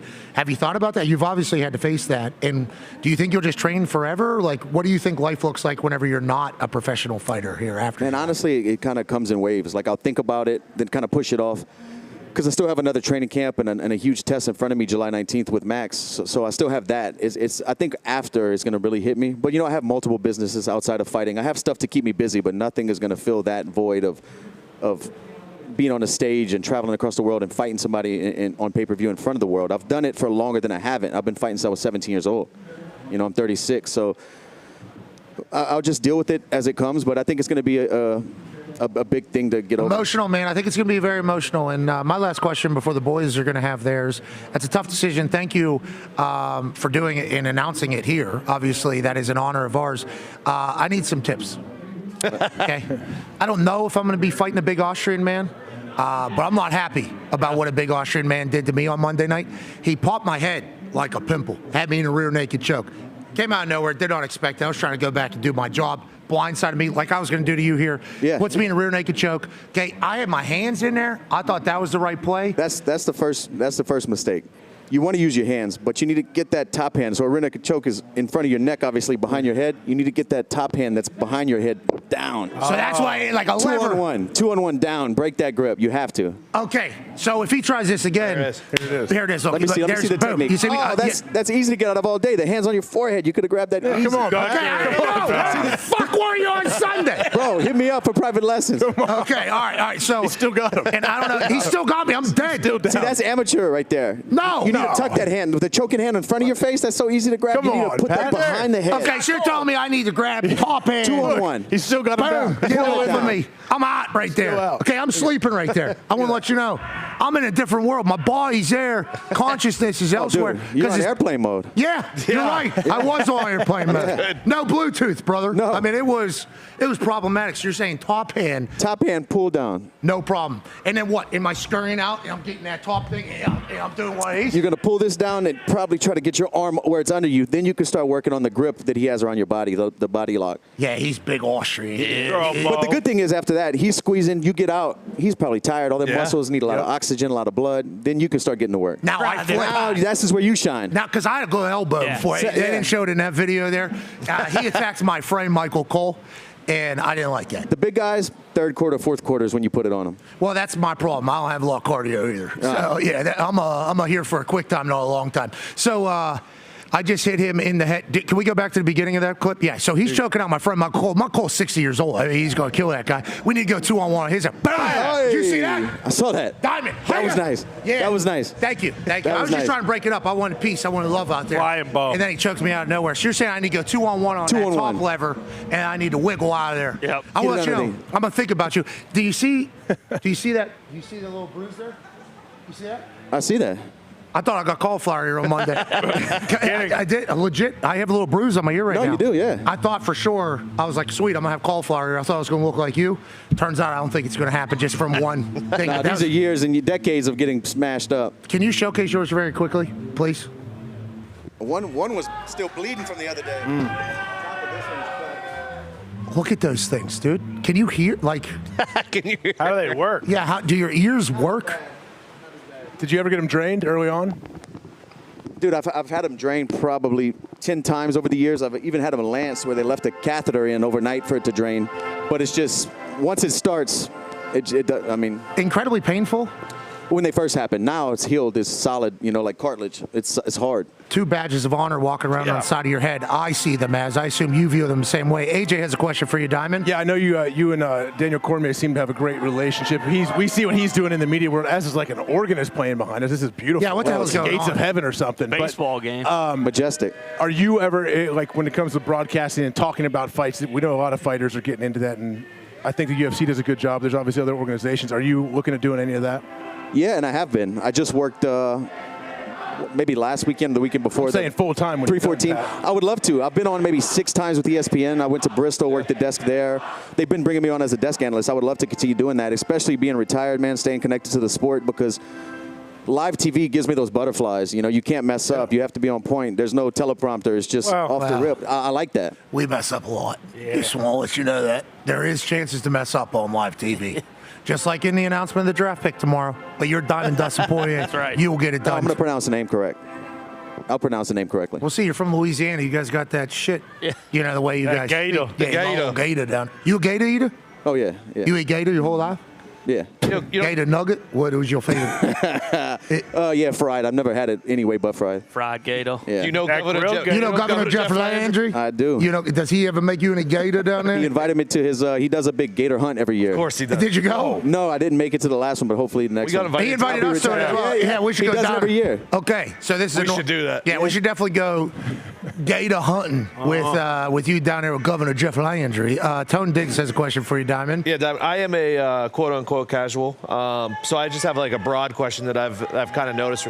These Eastern European guys, they just come out of the womb wrestling. Is that how that works? Or what's going on there? I don't love it. Okay. You talking about the Russian guys? Yeah, kind of.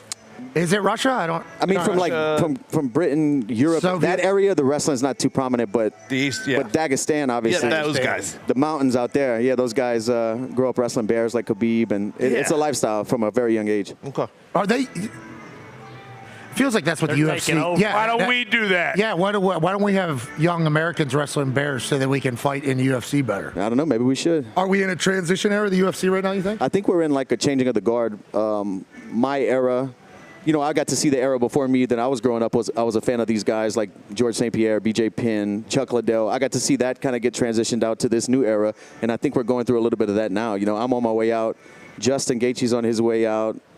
Kamaru Usman has a few left. Like, it's a changing of the guard right now. How about Chandler and his performance that he put down there in Miami? What was Patty? Yeah, I 2 weeks ago with Patty to Batty. It feels like Patty's an upcoming star, obviously. Chandler, Huge. from your generation, I think a lot of fights under the belt. Yeah, I fought him in Madison Square Garden a couple years ago. Who won? Me. He didn't grab the top hand. We're going 2-on-1. I rear naked choked him. Yeah, okay. Ty has a question for you. So you talked about fighting all around the world and how, like, retirement's coming. We were just at WrestleMania talking to some of these retired wrestlers who, like, I don't want to say they're chasing it, but, like, that feeling of coming down the ramp. Like, you kind of chase that forever because nothing that you can possibly do is ever going to kind of reach that peak of doing that. Have you thought about that at all? Like, obviously you have other stuff that you're going to do, but, like, will you ever be able to match the feeling of, like, when you get in the octagon and they close that door and it's like, oh shit, it's fucking go time? And what is going through your mind while you're walking to the octagon and they shut the door? I honestly don't think I'll ever be able to find something to feel that, ever make me feel like that again. It's kind of tunnel. I mean, during the walk, when you walk out the back into the stadium and the fans are crazy and you see the ring and your music's playing, I mean, it's kind of tunnel vision. You're not thinking, you're just going, you're definitely it's tunnel vision. But, God, I hope I find something, because I'm going to go crazy. They shut that door, though. They lock that door and you hear it click. You hear it click. Oh, yeah, you're in there. Nobody's coming to save you. Okay, that's I assume that's a feeling. Oh, yeah. That I would not like to experience. Yeah, Nope. That is a gladiator-like feeling that only few men have and women have. I feel like that is a feeling, though, that you enjoy, like that sound. Of course. And to be honest, I'm scared to death in the moment, but I love it. Nothing ever is going to feel like that. I don't see how it could. You have sweet tattoos all over your head. Oh, yeah. Yo, you could so do. cool You can work at a zoo and feed like the lions and tigers and stuff, and they lock the gate behind you. Yeah, just you. And then it might be a similar feeling. I don't know. I've never done it, but about. Ask Governor Jeff Landry if he can feed Bingo. that tiger down there. Mike. Just go alligator hunt. That's probably pretty dangerous. Oh, yeah, in the water, though. Yeah. You'd be in the water. No guns. No, I'm staying on the boat. No, we need to chase the feeling of the thing. You got to choke out the gators. Yeah. I don't even know. They don't even have a neck, bro. Well, that's you tell me. You're gonna have to find it. You're good or not. Find that button. I think if you put them on if those guys can wrestle bears, we can wrestle gators. Bingo. Bingo. Yeah, Governor touche. Jeff Landry's trying to do that. I think if you put them on their back, you can rub their stomachs. They go to sleep. They fall asleep instantly. Yeah, I think that is what I've seen on the. I think that's a lizard. Gators are lizards. Yeah, listen, Gator's just a big lizard. I don't know if you know Gator as much as Connor has a question for you. Yeah, Diamond, something I feel like that happens in UFC is like after the fights, sometimes like you and whoever you fought or, and other guys as well will like go, show respect and then maybe get a drink after, kind of yuck it up about the fight. How is your relationship with other fighters and how does that go sometimes when it's like, hey, I just trained for, 3-4 months thinking about you, hating you, and now that the fight's over, like, yeah, let's go, share an ice cold beer? I would say 95% of the time it is that. We think about each other every night going to sleep, wake up thinking about this guy trying to train to hurt me. I'm doing the same, and then we go out there and push each other to our limits and experience something that only us together can bring out of each other. So it's kind of a special moment between us, pushing each other to the limit. And then after, we can shake hands and just be normal people. We don't have to be the fighters anymore. We can grab a drink and talk about fighting, talk about life, and it's cool. But sometimes, on the lead up to some of these fights, there's no coming back from some of the things said, and we'll fight again if we run into each other after. Yeah. Have you ever? But not, like I said, 95% of the time, it's respect after. Yeah. I know who you're talking about. I think everybody knows who you're talking about in that particular case, and we don't need to talk about that now. But when was the last time you got in a fight outside of the cage? You can't, right? You go to jail forever. Yeah. I haven't fought someone outside of an octagon since I was 17 years old, probably. Did you beat the fucking shit out of that? Yeah. AJ said he wanted to kind of roll around a little bit. Come on now. Never. I would love to, man. I worked out this morning. I'm good. What is the training routine right now? I asked you about the dieting. What is the dieting whenever you're getting it's right a now, lifestyle, you said. Yeah, right now back home, I'm just kind of skill focused, like doing jiu-jitsu, doing kickboxing, things like that. I'm not in training camp. I'll start in May, go to South Florida and do my whole training camp there. I'll do 9 weeks. But I'm still in Louisiana right now, and I'm bouncing around to my buddies' gyms. I have a private gym. We'll set up personal sessions where a good couple of good guys will come into my gym. We'll roll around for a while, work on small things. But I'm always running, always lifting, and always in the gym. But I'm not specific fight focused at this moment. When I get to South Florida in May, me and my team will sit down and watch some footage and kind of start prepping. Weight cutting. You've been in 2 different weight classes, obviously. Yeah. Is there, for this fight coming up, are you going to have to cut massive amount of weight? Honestly, I'm probably like 177, 176 pounds right now this morning. So that's 20 pounds away. That's not bad. Okay, so 20 pounds is not bad. No, this is great. Okay, especially this far out. Yeah, this is perfect. Will it be a gradual weight loss until the fight, or is there something like the last week that is hell? Both. So I'm going to probably start camp around 177, 176 pounds, about what I'm at right now. And then over the next 8-9 weeks, I'm going to be on a calorie deficiency through the whole training camp. And I'll probably show up to fight week around 168, 167, and I'll cut 11 or 12 pounds of water dehydrating that week. That's like a real science, right? That's a massive part of the fight game. Yeah, People hate it. It's a very like. It's the worst part of it. Did you wrestle in high school, I assume? I didn't. You did not wrestle in high school? No. So you're just walking around fighting people in Louisiana? Yeah. That's awesome. That is awesome. You guys are awesome. You fighters are the best. I want to let you know that. The weight cutting, though, in high school wrestling, I think is a big topic of discussion. Huge. Obviously, in boxing, it's a big topic of discussion. UFC, it's a big topic of discussion. It's just part of the sport? Is that just kind of how you have to, otherwise you're undersized. If I fought at 170 pounds, I'd be fighting guys who weigh 190, 200 pounds. So I'd be at a disadvantage, you know. And maybe at the beginning levels, it's not as crazy, but once you fight the best, like all my fights, I'm fighting the best guys of my era. I'm fighting the best guys in the world. 20 pounds is a big deal when somebody's on top of you in the 3rd, 4th, 5th round. You know, it's just you're at a disadvantage. You have to. I'd rather not do it, but I have to. I'm 240 pounds right now. AJ, what are you? You'd be a 205. 240. I'd be a 205. You'd be a light heavyweight probably, yeah. So I'd be fighting everybody they throw bombs. Oh, yeah. Light heavyweight is the... Yeah, they're big, bro. Pereira? Yeah, exactly. These guys are walking around 230, 240. Yeah, but now I know. Some of them, not all of them. Now you know. I'm just saying. Now you know. You got the cheat code.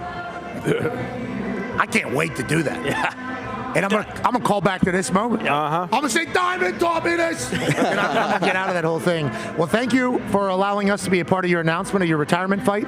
July 19th, Max Holloway, BMF title on the line in New Orleans. Tickets go on sale. May 14th, tickets go on sale to the public. Okay, I assume that's gonna sell out very quickly, especially you going back home for your last ever fight. Congratulations on an incredible career. Congratulations on what will be a very electrifying final fight, and thank you for everything you've done for us, putting your body through hell for our entertainment. I appreciate it, but we got one more hell to walk through, July 19th. I like that. Go out. You got to make sure you go out on top. Yeah. As somebody that retired after making the Pro Bowl, you know, punting a little bit different. Yeah. Punting a little bit different. But I'll tell you, ending. And I'm going out on my terms, man. I'm not getting squeezed out of this. I'm not letting the sport retire me. I'm retiring from the sport. And I'm going to let you know this. There's a lot of people that can't do that. Yeah, okay? I know a lot. In our sport, there's a lot of people that can't do that. I was a punter, so I don't want to compare myself to anybody else. It is really nice whenever you're done for the next 10 years to be like, still got it. You know, especially because you go out on top. Those guys that kind of fall out, I think forever they have a doubt in their mind. If you go out on top, you forever have a confidence about, like, if I needed to, I could still go back. Exactly. How beautiful is this? I get to go out on top, potentially getting my hand raised, leaving the sport, retiring from the sport with the world championship belt on a pay-per-view. Come on, man. At home. Let's go. Yeah. You need to make it a fairy tale, not a nightmare, brother. Good luck on all the work. Thank you. Can't wait to watch your training camp, and can't wait to watch July 19th. You and Max Holloway battle for the BMF title for a 5-round battle. Holloway, Poirier, 3 for the BMF title. July 19th in New Orleans. You're the man. Ladies and gentlemen, Diamond, Dustin, Poirier. Yeah, Diamond.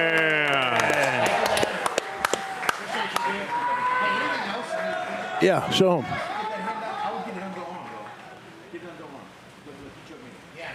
Little teach tape here. Careful now. Careful with those ears.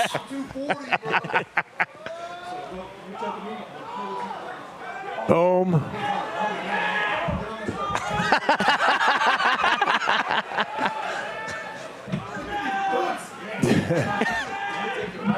Uh-oh. Oh, smart. Street magician. Smart. Thanks, buddy. Appreciate you. Good luck. Thanks, man. That was awesome. He has a great watch. Thanks, man. Appreciate it. Yeah, street magician. He was going to steal your shit. Steal my shit. Yeah. Shout out. We appreciate you. Huh? David Payne? David Payne. Oh, yeah. Ooh. Oh, I like that. Bar? Yeah, a little bit. Yeah, if you were taking my shit, David Payne. The magician. Steal your watch and break your neck. I like that. Boom. David Payne. That's good. What a dog, dude. We appreciate you, Dustin. Well, July 19th. It's perfect in the summer. It's going to be 1,000 degrees down there. Better be AC. Where's Holloway from? Hawaii. Oh, so he's used to He'll it. handle it. Yeah. Should have got a guy from the north, maybe. Come down here. July 19th. New Orleans. Oh. That'll be Holy fun. fuck, that's going to be 120. We were there in February, and it was. What's that? Oh yeah. Yeah, I don't know how you whites do it down there. I'm gonna be honest. If I was in New Orleans, I would not be able to exist. No. Like it's like Florida. My body type is not meant. Yeah. Yes, definitely thick. So thick down there. There's that gator. It's a gator. It's a gator down there. That's what you need to worry about. We appreciate you, man. Thank you, guy with great mustache and team over there. We appreciate you guys. Okay, let's wrap up today before we head into the weekend. I thought I had him. I thought you did. You did when you had the leg. Yeah, he didn't expect these. He didn't expect these snakes. I want to keep that on our feet. With her. Yeah. I don't think I want to get to the ground. But you could tell I wasn't worried about it. No, you probably should have been. But Natural. I would have been worried. So I had that thing in there. Yeah. Could you imagine if I actually did tighten that up and just piss him off? Oh. No, put him down. No, I wouldn't have put him down. Yeah, do it just accidentally enough. pissed him off. Just enough for you. Look. I had him right there. I think I had him. Look, I think. Yep. You do look calm. I mean, there's a chance I had some vitamins. Whoa. Hey, we're having a good time here. He was eyeing AJ up earlier. He's like, "Oh, big tree fall hard." Yeah, because somebody said that AJ was looking to wrestle him. Yeah, he was earlier. I saw it. I know Gunter's shaking in his claws. AJ, do you want to tackle him from behind? I mean, sure. I wouldn't take on a 120-pound MMA fighter. Let alone a 170-pound going into his retirement fight. He's 36 years old, 50 fights under his belt. Legend. One of the best ever to do it. Like ever. Now, let's get out. And also a gentleman. Oh, yeah. And a scholar. Did you see the King of Diamonds? Yeah, awesome. That was so sweet. cool. Thought about getting it. Yeah, me too. I don't know what it means, but I'm thinking about getting Hey, what's the King of Diamond, obviously? He's a diamond. Diamond. You're the King of that tattoo's sweet. You're the king.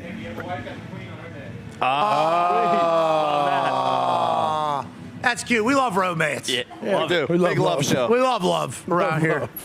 We love tattoos matching. See you guys. Thank you. guys. Congratulations. That guy's yellow jacket.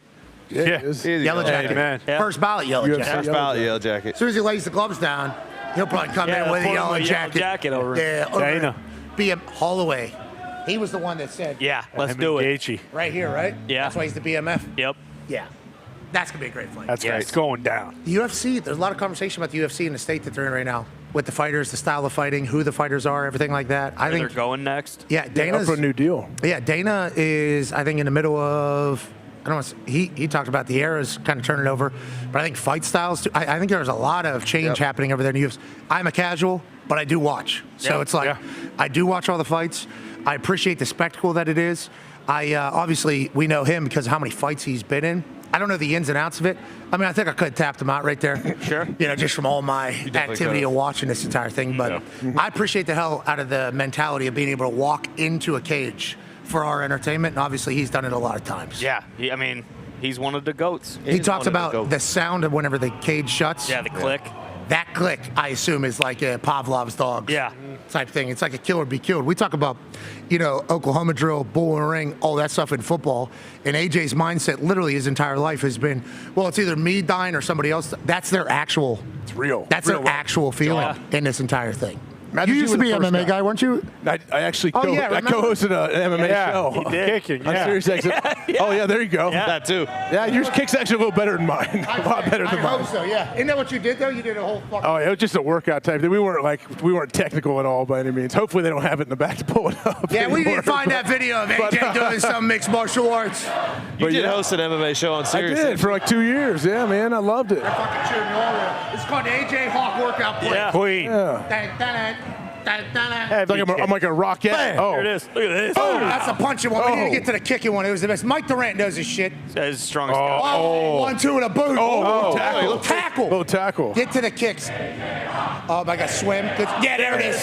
Boom. Hey. Oh, Bang. oh, look at those shorts. Bam. We need two people to attack me from the side. I got it figured out. Bang. Stay back. Ow. Boom. I wish I would have known what I was doing.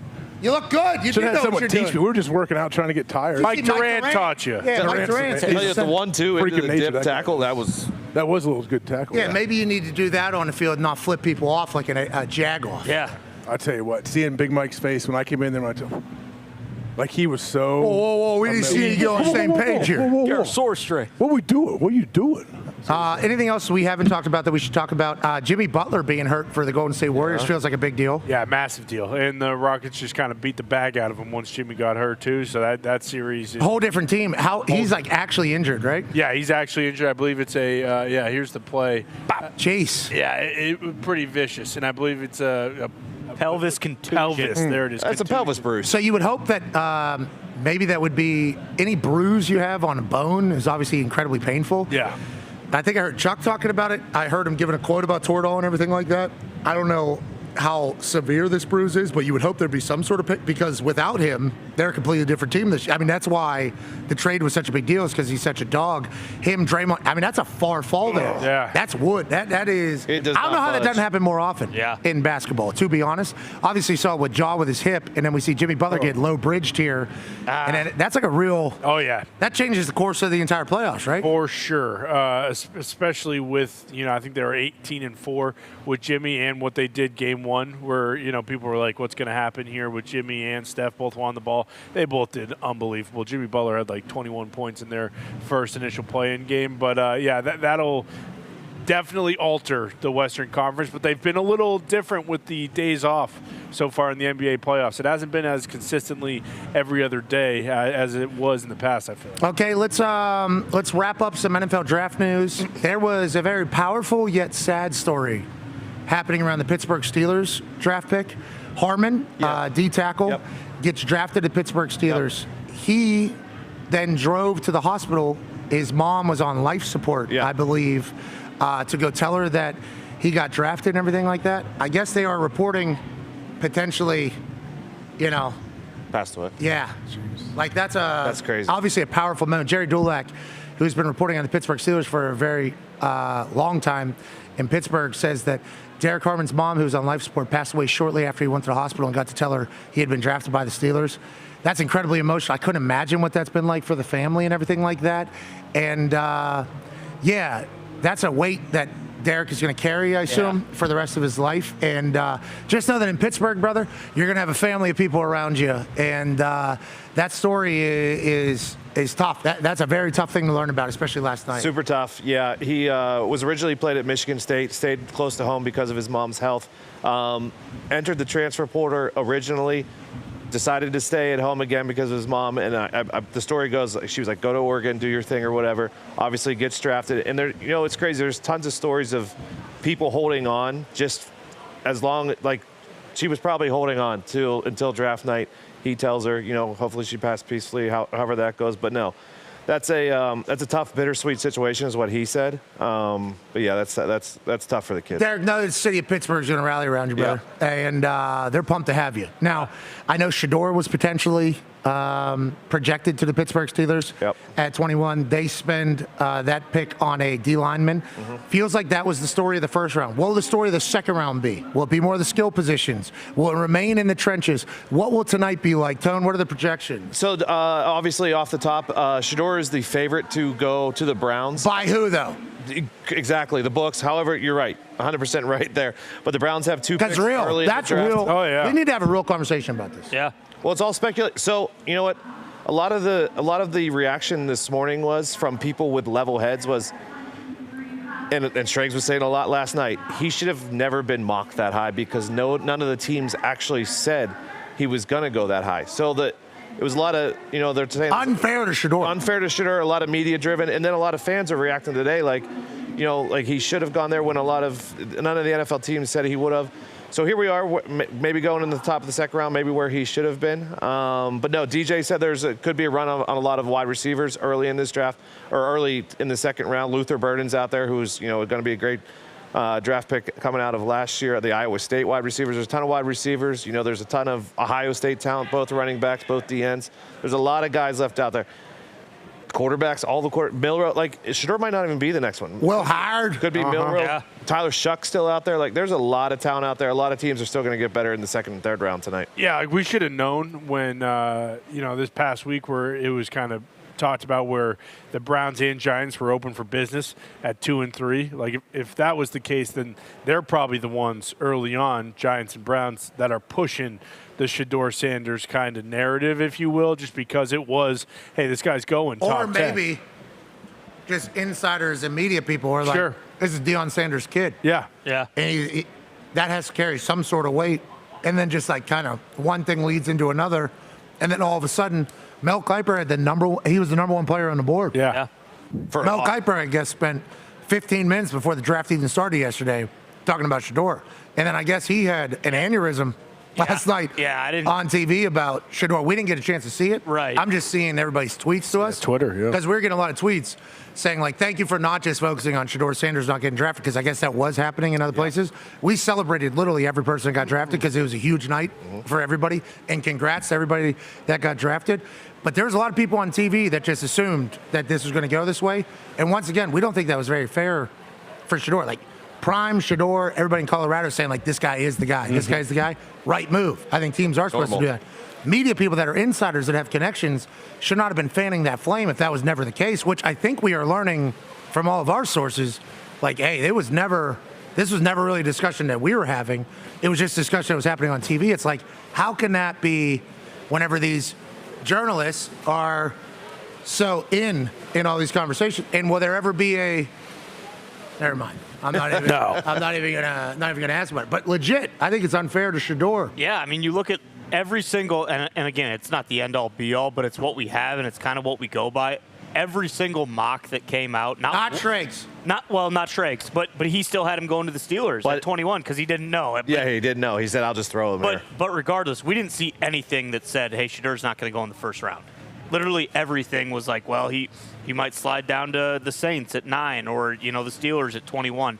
There was no one who's allegedly in the know that was saying, hey, this kid's not going to get drafted in the first round. People don't think he's a first-round talent.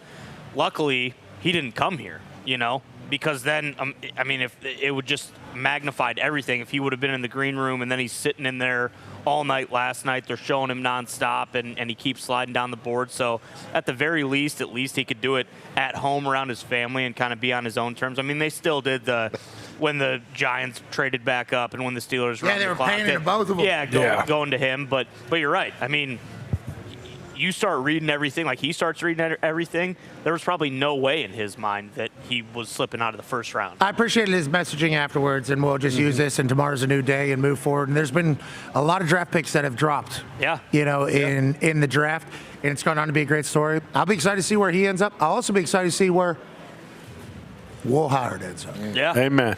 Me too. What's that mean? I was thinking maybe he's in black and gold tonight. Third round. We don't have a second round pick, because we used it on DK Metcalf. Congrats to us for getting DK Metcalf in the second round tonight. Great draft pick. Yeah. Paying him $30 million a year. Smart. It was a great draft pick by you guys. All right, let's get the hell out of here. Thank you to everybody that helped set this up at ESPN. Great work. Great work setting us up here. Not a lot of time, because I said, we're not going. Thank God we came. Yeah. Last night was awesome. That would have been a bad decision. By 100% on me. We would have been in the Thunder. Made the right one. Watching the scene. We would have been so pissed. The sing-alongs ever happened? Yeah. Oh, my God, what a moment. Thank you to the NFL for making this happen. Yeah. Roger Goodell, McCarthy, team up here. Yeah. All right. Not here. Shout out to this spinner guy. He's the one who's tossing us cheese all the time, tossing that pillow up in the... I'm so sick of that. Can you go to the wide shot, please? Jesus spins? No, there he is. There he is, tossing there the pillow. He is. Jesus spins. We put a little heat on him last night. He dropped the pillow. He did. He's a good spinner. Hey-oh, hey, bap. What was those things back in the day? The sticks? With Tommy? No. It's like little sticks. And you throw it up. Smack the thing in the middle around. Yeah, there was no. I thought there was like that thing that had like it was like two something back and forth, and it like rolled back and forth. No, there was no string. That was like another piece of wood almost. Yeah, it was like a stick. Do you remember those? Smacking around. I mean, I never had one. Yeah, I don't think I had any. As long as the pressure's not on. Had one? It was like a circus thing. Yeah, you bat it and then you hit it up and it did what this guy's doing. Yeah, exactly. But it was with the stick. How about those servers? Servers can like spin. Darlington. Yeah, Jeff. Yeah, I forgot. He can sit there. And Oh, yeah. Spins everything in the background. Yeah. Oh, you like his book? Boom. Yeah. Boom. I have not seen that. He can spin a Persian. He's done it on Talented show human before. being. He can spin you right now. He's friends with Brady Quinn, my brother was. He spin Brady. Yeah. I assume he puts Brady up on his little knucks. Yeah, don't ask how. Yeah, Brady's actually up and down. Like this spinning. So. You're right. I get it. Do you? Boys in the truck, great work this week, boys. Good work, boys. He's up and down. AJ Hawk, ladies and gentlemen. AJ Hawk. Yeah. Man, that's amazing. People have been great. Look how wet they're soaking wet, everybody, man. The "we never went to the moon" sign has been a little bit. Yeah, from the start of the show, that's been right there. That thing's sitting over Roger Goodell's shoulder. Yeah. Certainly something. Can't wait to see what people write about that. Obviously, we wrote that sign and put it out there. You know, that wasn't that guy that did that. No. Free will. Yeah. Yeah. Allowed Freedom to do of that. speech. Yeah, allowed to do that. But I'm sure it'll be somehow. Nonetheless, boys, great work. Mad Mel, fantastic job. Coach Mike McCarthy was awesome. Schrags was awesome. Green Bay was awesome. And they continue here throughout the weekend. Be a friend, tell a friend something nice. It might change their life. Hey, Hendricks. Ball security. Ball security, kid. All security. Hold on, kid. Ball security, kid. Hey, will you come out here? What is his middle name? Knight. Hendricks Nighthawk. Awesome. Is that spelled? Nighthawk. Well, Step Brothers. Once we saw Step Brothers came out before. With a K or? It's with a K, but yeah. He should bring the ball there for we sure. did it. Bring the ball. Bring the ball. You should Bring the bring the ball. vortex. Bring the ball for sure. Nighthawk. Yeah. Bring the ball for sure. God, that's awesome. Hey, you did great work this week, buddy. These guys' ears in. He gave him some ears today. Can you hear us right now? You can. Great work. You passed out on the couch last night, refusing to leave, was one of the coolest things I've ever seen. Never want to be that guy at the party, but I do appreciate you having that mindset of, you know what, I'm comfortable right here, Dad, get out of my hair. Thank you for hanging out with us the last couple of days. You're welcome here whenever. And whenever you're 6'5", I hope you beat the shit out of your dad. Okay? He knows he can. I tell him all the time. My boys all ask me, I can't wait to do Oklahoma drill. I said, you're going to be bigger than me eventually, and I'm still going to dominate you until the day I die. Yep. Yeah, because he'll put that thing. You're going to have the same, I think. I think he's going to have. Chance. Yeah, he's trying. I think he's going to have. I knock on his head every once in a while, see how hard it is, and hopefully it's hardening up. He's got two hands on that ball right there. Yeah, he do. I tried to shake your hand up here to get the one hand. I was gonna get you, but I appreciate what you're doing. Mike Foss, great work, brother. Fosso, great work. Hey, Mike. And let's get the hell out of here. Be a friend, tell a friend something nice. It might change your life. We're in this thing together. Shout out to these people. Thank you all so much. We're in this thing together. Here you go, Team on me. Team on three. 1, 2, 3. Team. Goodbye. Have a great weekend.